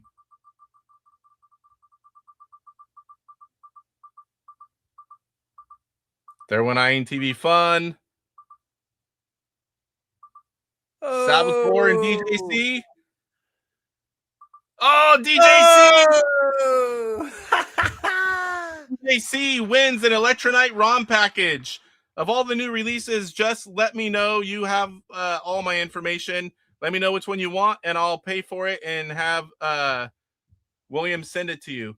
So here goes a digital game package from Intellivision Collector. Let me shuffle it. Here we go. This is going to be a game we from are the doing Intellivision Collector. everything tonight. It's going to be a Merry Christmas, that's for sure. Oh. Here's Chris, but with 2 T's. But wait, there's more. That's there goes not Off Grid, Roger, Salvador, Digital, Retro Dean, Code Master, Torque, INTV Michael, Kelly Huff. Oh, Kelly Huff. Kelly wins a digital game package from the Intellivision Collector. All right. Wait, give away one more Intellivision Sprint. We're going crazy in here tonight. Another Sprint? Let's give it away. Let's go. Woo, a third Sprint. I almost clicked it off. I'm glad you said that. I'd have been like, oh no. You've lost all the names. Here comes one more Sprint. Let me shuffle a few times. Here goes that last Sprint.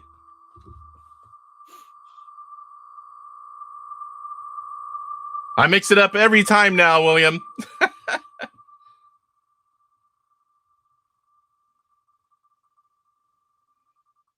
Guppies are. Try to read some of the names that go by. Luke. There goes Luke. Digital, William, Steve Baker, Mark Bear, Steve. Retro Dean's getting close. Roger Matthews is close. It's going to keep going.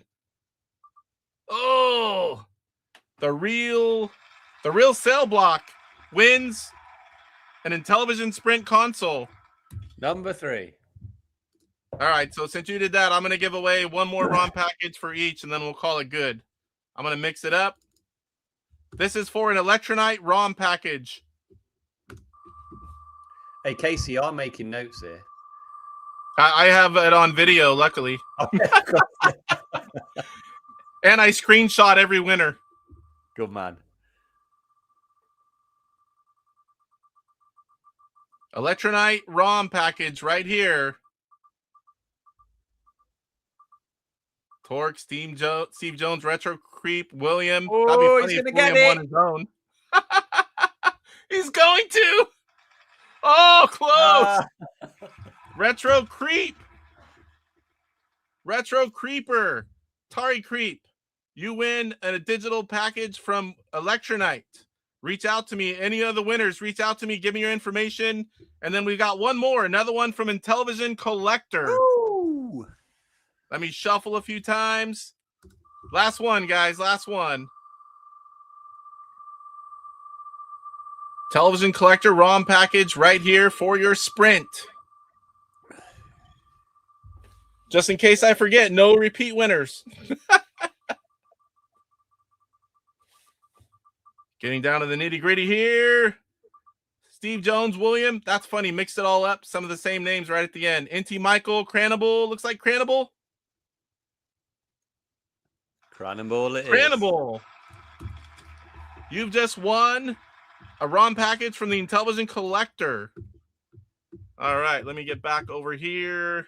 Get this off the screen. Oop, wrong one. All right, guys, don't comment to me here. Reach out to me. I'm everywhere in television. I have it on video too. I'll try to find you if you don't find me. Facebook, AtariAge, Discord. Just look in Television Gamer. You'll find me somewhere. Send me a message. Tell me who your YouTube name is, and give me your information, and I'll verify it, and then we'll get the list going. It'll take a bit to get some of it out. We gave away a lot of stuff, but we have you all. And congrats to all the winners, and big thank you to Ben Plaion for the 3 sprints. I know they're probably very excited to win one of those. Yeah, that was a fun stream. Pleasure. Absolute pleasure. Absolutely wonderful being here tonight. I really enjoyed myself. Thank you very much. Yeah, that was fun. Fun stream. And I had my first beer at 11 a.m. Oh, no. I never did that before. No, me neither. Oh, thank you, Mark. Great stream. Thanks, Corey and Ben. 1999 super chat. Oh, nice. So, anything else before we close out, or? Nah, just thanks a lot to everyone. I'd love to come back. Let's keep the vibes going. And yeah, what a fantastic journey we've been on for the last few months. And I can't see any reason why it wouldn't continue. So thanks a lot for everything you do. Thanks for everybody else that they do. Whether it's on the forums, whether it's on YouTube, whatever. Thanks a lot for everybody, and I hope we can just hope I can make some great product with Atari and with everybody else, and just continue to have a good time together. We're just playing video games. It ain't nothing big. It's fun. Having fun. To see this community, to see everything, it's really quite wholesome, and long may it continue. Yeah, and I, for one, you have a fan in me, sir, because working with you kind of on the side like this, I got to see who you are and your work ethic, and I must say I'm impressed, and I will forever be a fan of anything that you're a part of. I can tell you that. Kind of like whenever we buy Champ games or certain games from certain people, we just know we're getting quality, and that's what you do with how you do things, and I really appreciate it, for one. Giving Intellivision some much needed love after the last few years. I can't tell you how much that means. Okay, brilliant. Absolutely brilliant. I absolutely love it. Thanks, everybody. And we will do this again, and we'll have some fun again. We'll get some other people on the stream. We'll give some stuff away. Absolutely no problem. Bring some new games. And let's just continue. Do that. Absolutely that sounds fantastic. Like fun. Guys, one quick note. Don't forget, tomorrow I'm still doing the show on Monday. We're going to give away an LTO flash. Those things are quite expensive. We are going to have Steve on to talk about Sprint Manager. And I might just give away a few more digital ROM packages from these guys putting out the games. It's Christmas time. Everyone has their Sprint. I want to spread some cheer and help the publishers out a little more. So we'll definitely do some more giveaways. So 5 p.m. Pacific time tomorrow, right here in Television Gamer. So thank you, Ben, for coming on again. I know we went over on our time like we did last time. But it was a fun stream, and mate, absolutely a good one. Thanks a lot, and long may it continue, brother. All right, buddy. Good night, and we'll see you soon. Night. See you in a bit. Night. All right, guys. That was pretty cool. I'll go through here and look and make sure I didn't miss anything. Everyone's saying congrats to the winners. Have a good night. Remember, guys, reach out to me. I'll create the list for Ben and myself. We will get all these out. I can go back and replay it if I don't hear from you. I will give you guys a pretty decent amount of time if I don't hear from you. Don't know what I'll do otherwise. Maybe after so long, we'll do a wheel spin again on one of the Monday shows. Congrats, Lower. Great stream. Thank you guys for all the memberships. Thank you guys for being here. Thank you for loving Intellivision. And, you know, Ben is awesome, guys. I can't tell you enough. It's been amazing to see what this guy does when he puts his head into something. So, all right, guys, I can't even keep up with this. All right, we'll see you guys tomorrow on the show. I hope you guys enjoyed this stream. I really do appreciate you all, and have a good night, morning, wherever it is, whatever you are. We'll see you in the next. Rise up, get ready for the fight. The Intellivision Gamer, shining so bright. Reviews and gameplay, stands tall. Interviews and insights. He's on a mission, unleashing the power of retro intuition. He's got the knowledge, the passion untamed. Intel rocket burning with the flame. YouTube's his stage, says brothers unite. Intellivision gamer, he brings the light with the game console. He's making